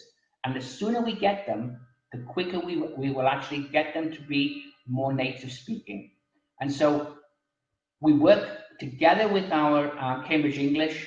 The Cambridge English and the Cambridge International gives dual qualification to our children. So we are building that bridge between Cambridge Assessment and Cambridge International. And so we have the Cambridge International for YLE up to the Cambridge English Advanced. And then obviously in addition to that, IGCSEs and A-levels. So I'd like to thank you for listening to me. If you do have any questions, please ask.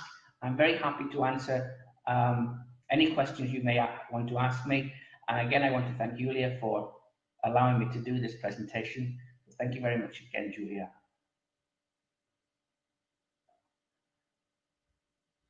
Seem to have lost Julia. I'm here. Can you see me? Hi, Damien. Can you hear me? Yes, thank you very much, Julia. Thank you very much indeed. Thank you very much for joining us today, Damien. I'm terribly sorry I stable internet connection. So this fantastic words building the bridge between Cambridge Assessment English and Cambridge Assessment International Education. This is fantastic aim of the school, and we're impressed by these international programs and the teachers who work at this school and these numbers of students. Great work. Thank you very much. And now I'm happy to introduce Natalia Yemelyanova. Natalia, join us. Hello, Natalia. Hello, Julia. Hello. Sorry, I have some unstable connection. I hope you can hear me well. I have just uploaded your slide. Can you see your slides? Can you see your presentation? Yeah, Julia, I can see my slides, but I can't find the arrow to move. Change the slides. I think I have the same problem. When you move the mouse to the bottom of the screen, there are a few signs: share screen, presentation, and yes, I got them. Yes, if you click, so I can share my screen. No. Presentation. The presentation. What happened? Can you see now? Yes, and yes, I think I found the arrows now. Okay, yeah, fantastic. I'll try. Fantastic. In case I fail, I will ask you again. Hello. Yeah, can I start? Yes, of course. Please start. Yeah, okay. Well, hello everyone. I hope you enjoy today's event, because as for me, I really found so much useful information, and I would like to thank Cambridge Assessment English for arranging such a great event. And I'm happy to finish it with my short talk about my school, Britannia, and I hope to be useful. I will be happy to answer the questions, any questions if you have them. So please just your questions in the question box or in the chat box. My name is Natalia Yemelyanova, and I'm the business owner. I'm the CEO of Britannia Language Center. Today, I'm joining you from Perm, Russia, from the Urals, and I would like to share our experience because Britannia has been a Cambridge partner for 10 years, and I would like to share our experience and highlight the opportunities and the advantages that this partnership gave us and brought to our business. Some words about Britannia. As you can see, Britannia actually comprises 3 different businesses, not different, 3 ELT businesses. Britannia, first of all, is a private language school. And secondly, we are an authorized Cambridge examination center. And we also have a book-selling company, which mostly sells Cambridge University Press publications. So I will try to show how we managed to combine and to benefit from this cooperation with the University of Cambridge. Here is, okay, so am I doing it right? Because now I can see all the slides. Yeah, okay. So here is the outline of my talk. And you can see that it's going to be, well, it's going to consist of 3 parts, very short indeed. And though it has already been mentioned several times today, still I would like to start with the thing that unites us all, the thing that inspires us every day, because we do something very important together with the University of Cambridge, together with Cambridge University Press, together with Cambridge Assessment English. We help people learn English and prove their skills to the world. This is something that motivates us. This is something that we do every day.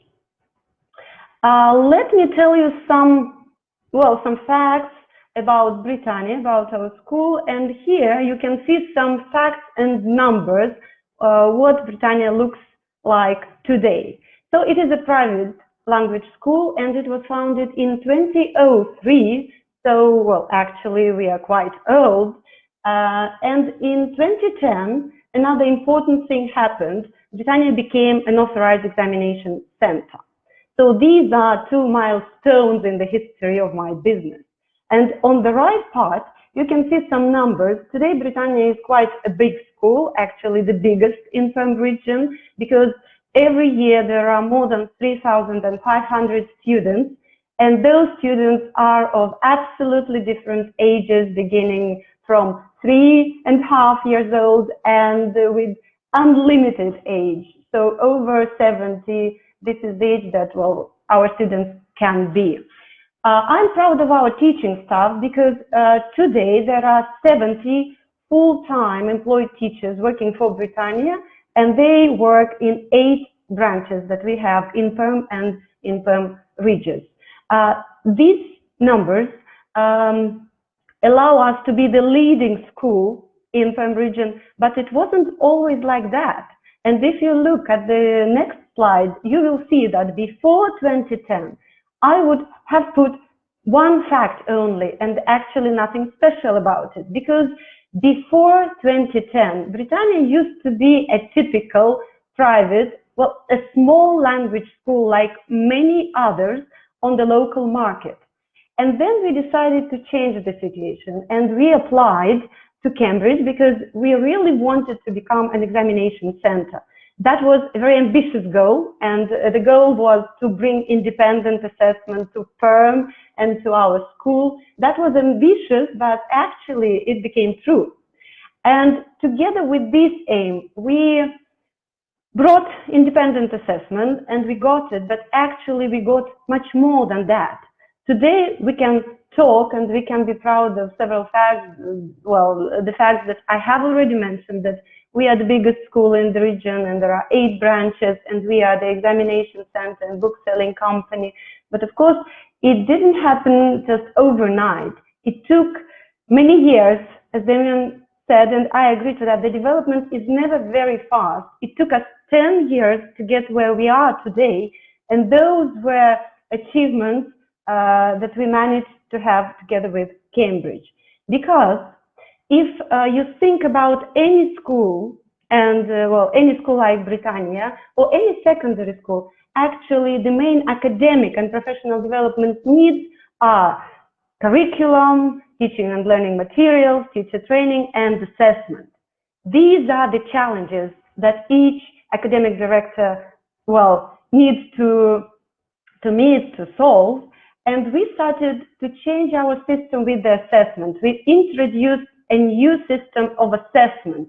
And step by step, this changed everything in Britannia. Because after we have introduced the exams, well, we needed to change the whole curriculum. Because now we prepared all our students for Cambridge exams, beginning with YLE students and finishing with advanced levels.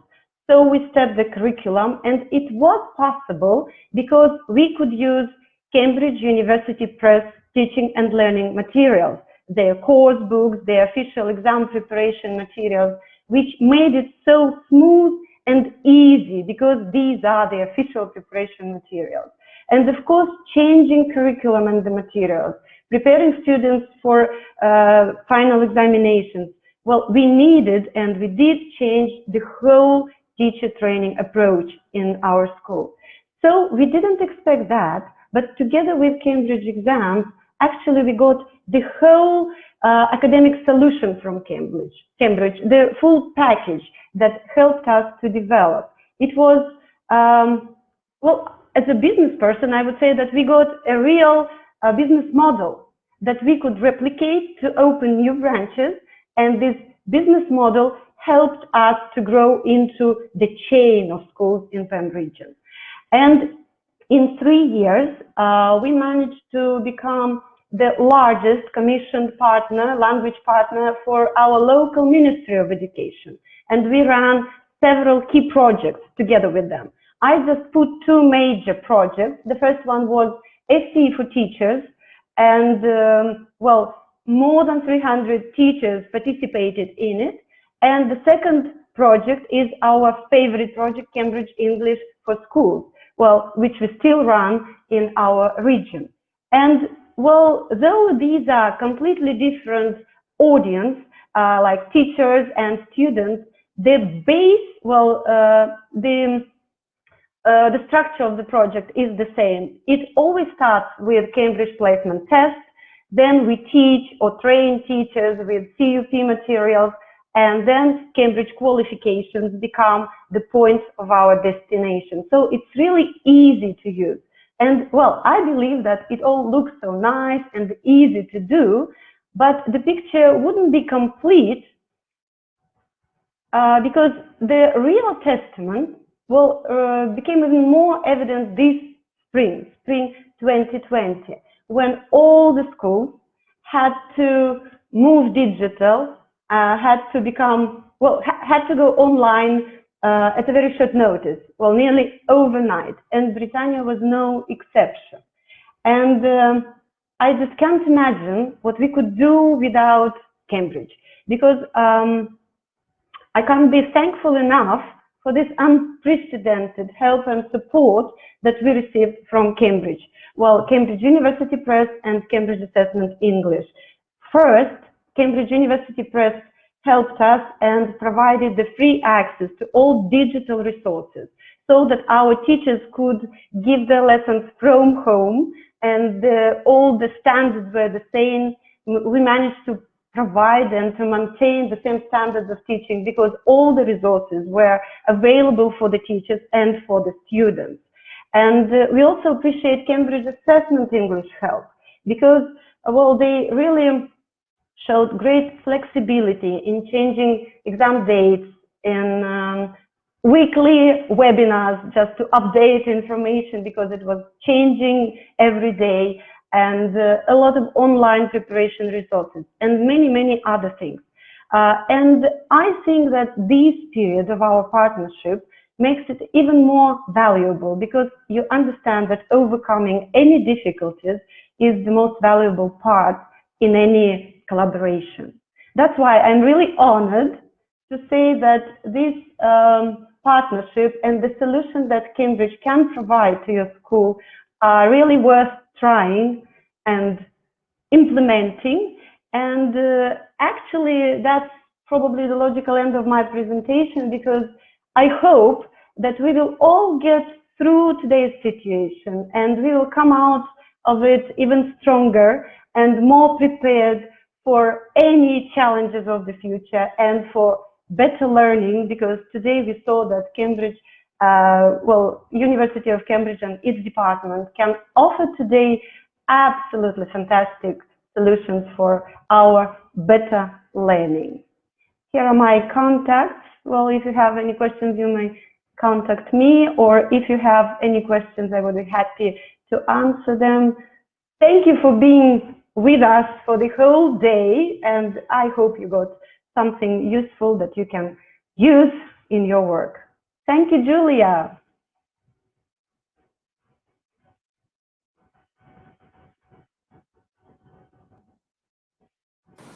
Thank you, Natalia. I hope you can hear me well. I still have this internet connection problems. No? Yes, I see, but I think it's not a problem. I can hear you. Thank you. Okay, super. Thank you very much for your presentation. Thank you very much for your inspiring speech. The aim of our conference was to show that Cambridge experts together create these educational solutions for different types, for different schools, state schools, private language schools, different types of organizations. We are here to help you. We are here to support you at every teaching and teaching process. So I hope that all the information was very useful. I have already shared all the materials with the participants. Very soon, in a couple of days, we will distribute the certificates of attendance. The certificates will be sent to the email addresses that our dear participants entered when they registered for this conference. So thank you very much. Thank you very much. Yes, if you have any questions, please contact us anytime. We will share all our contact details. I'm happy that we get so many nice comments. Thank you all. So it's time to say goodbye. It was really a pleasure to see you all here today. Thank you for your time. And now I would like to show you a short video and we will close this webinar. Thanks a lot.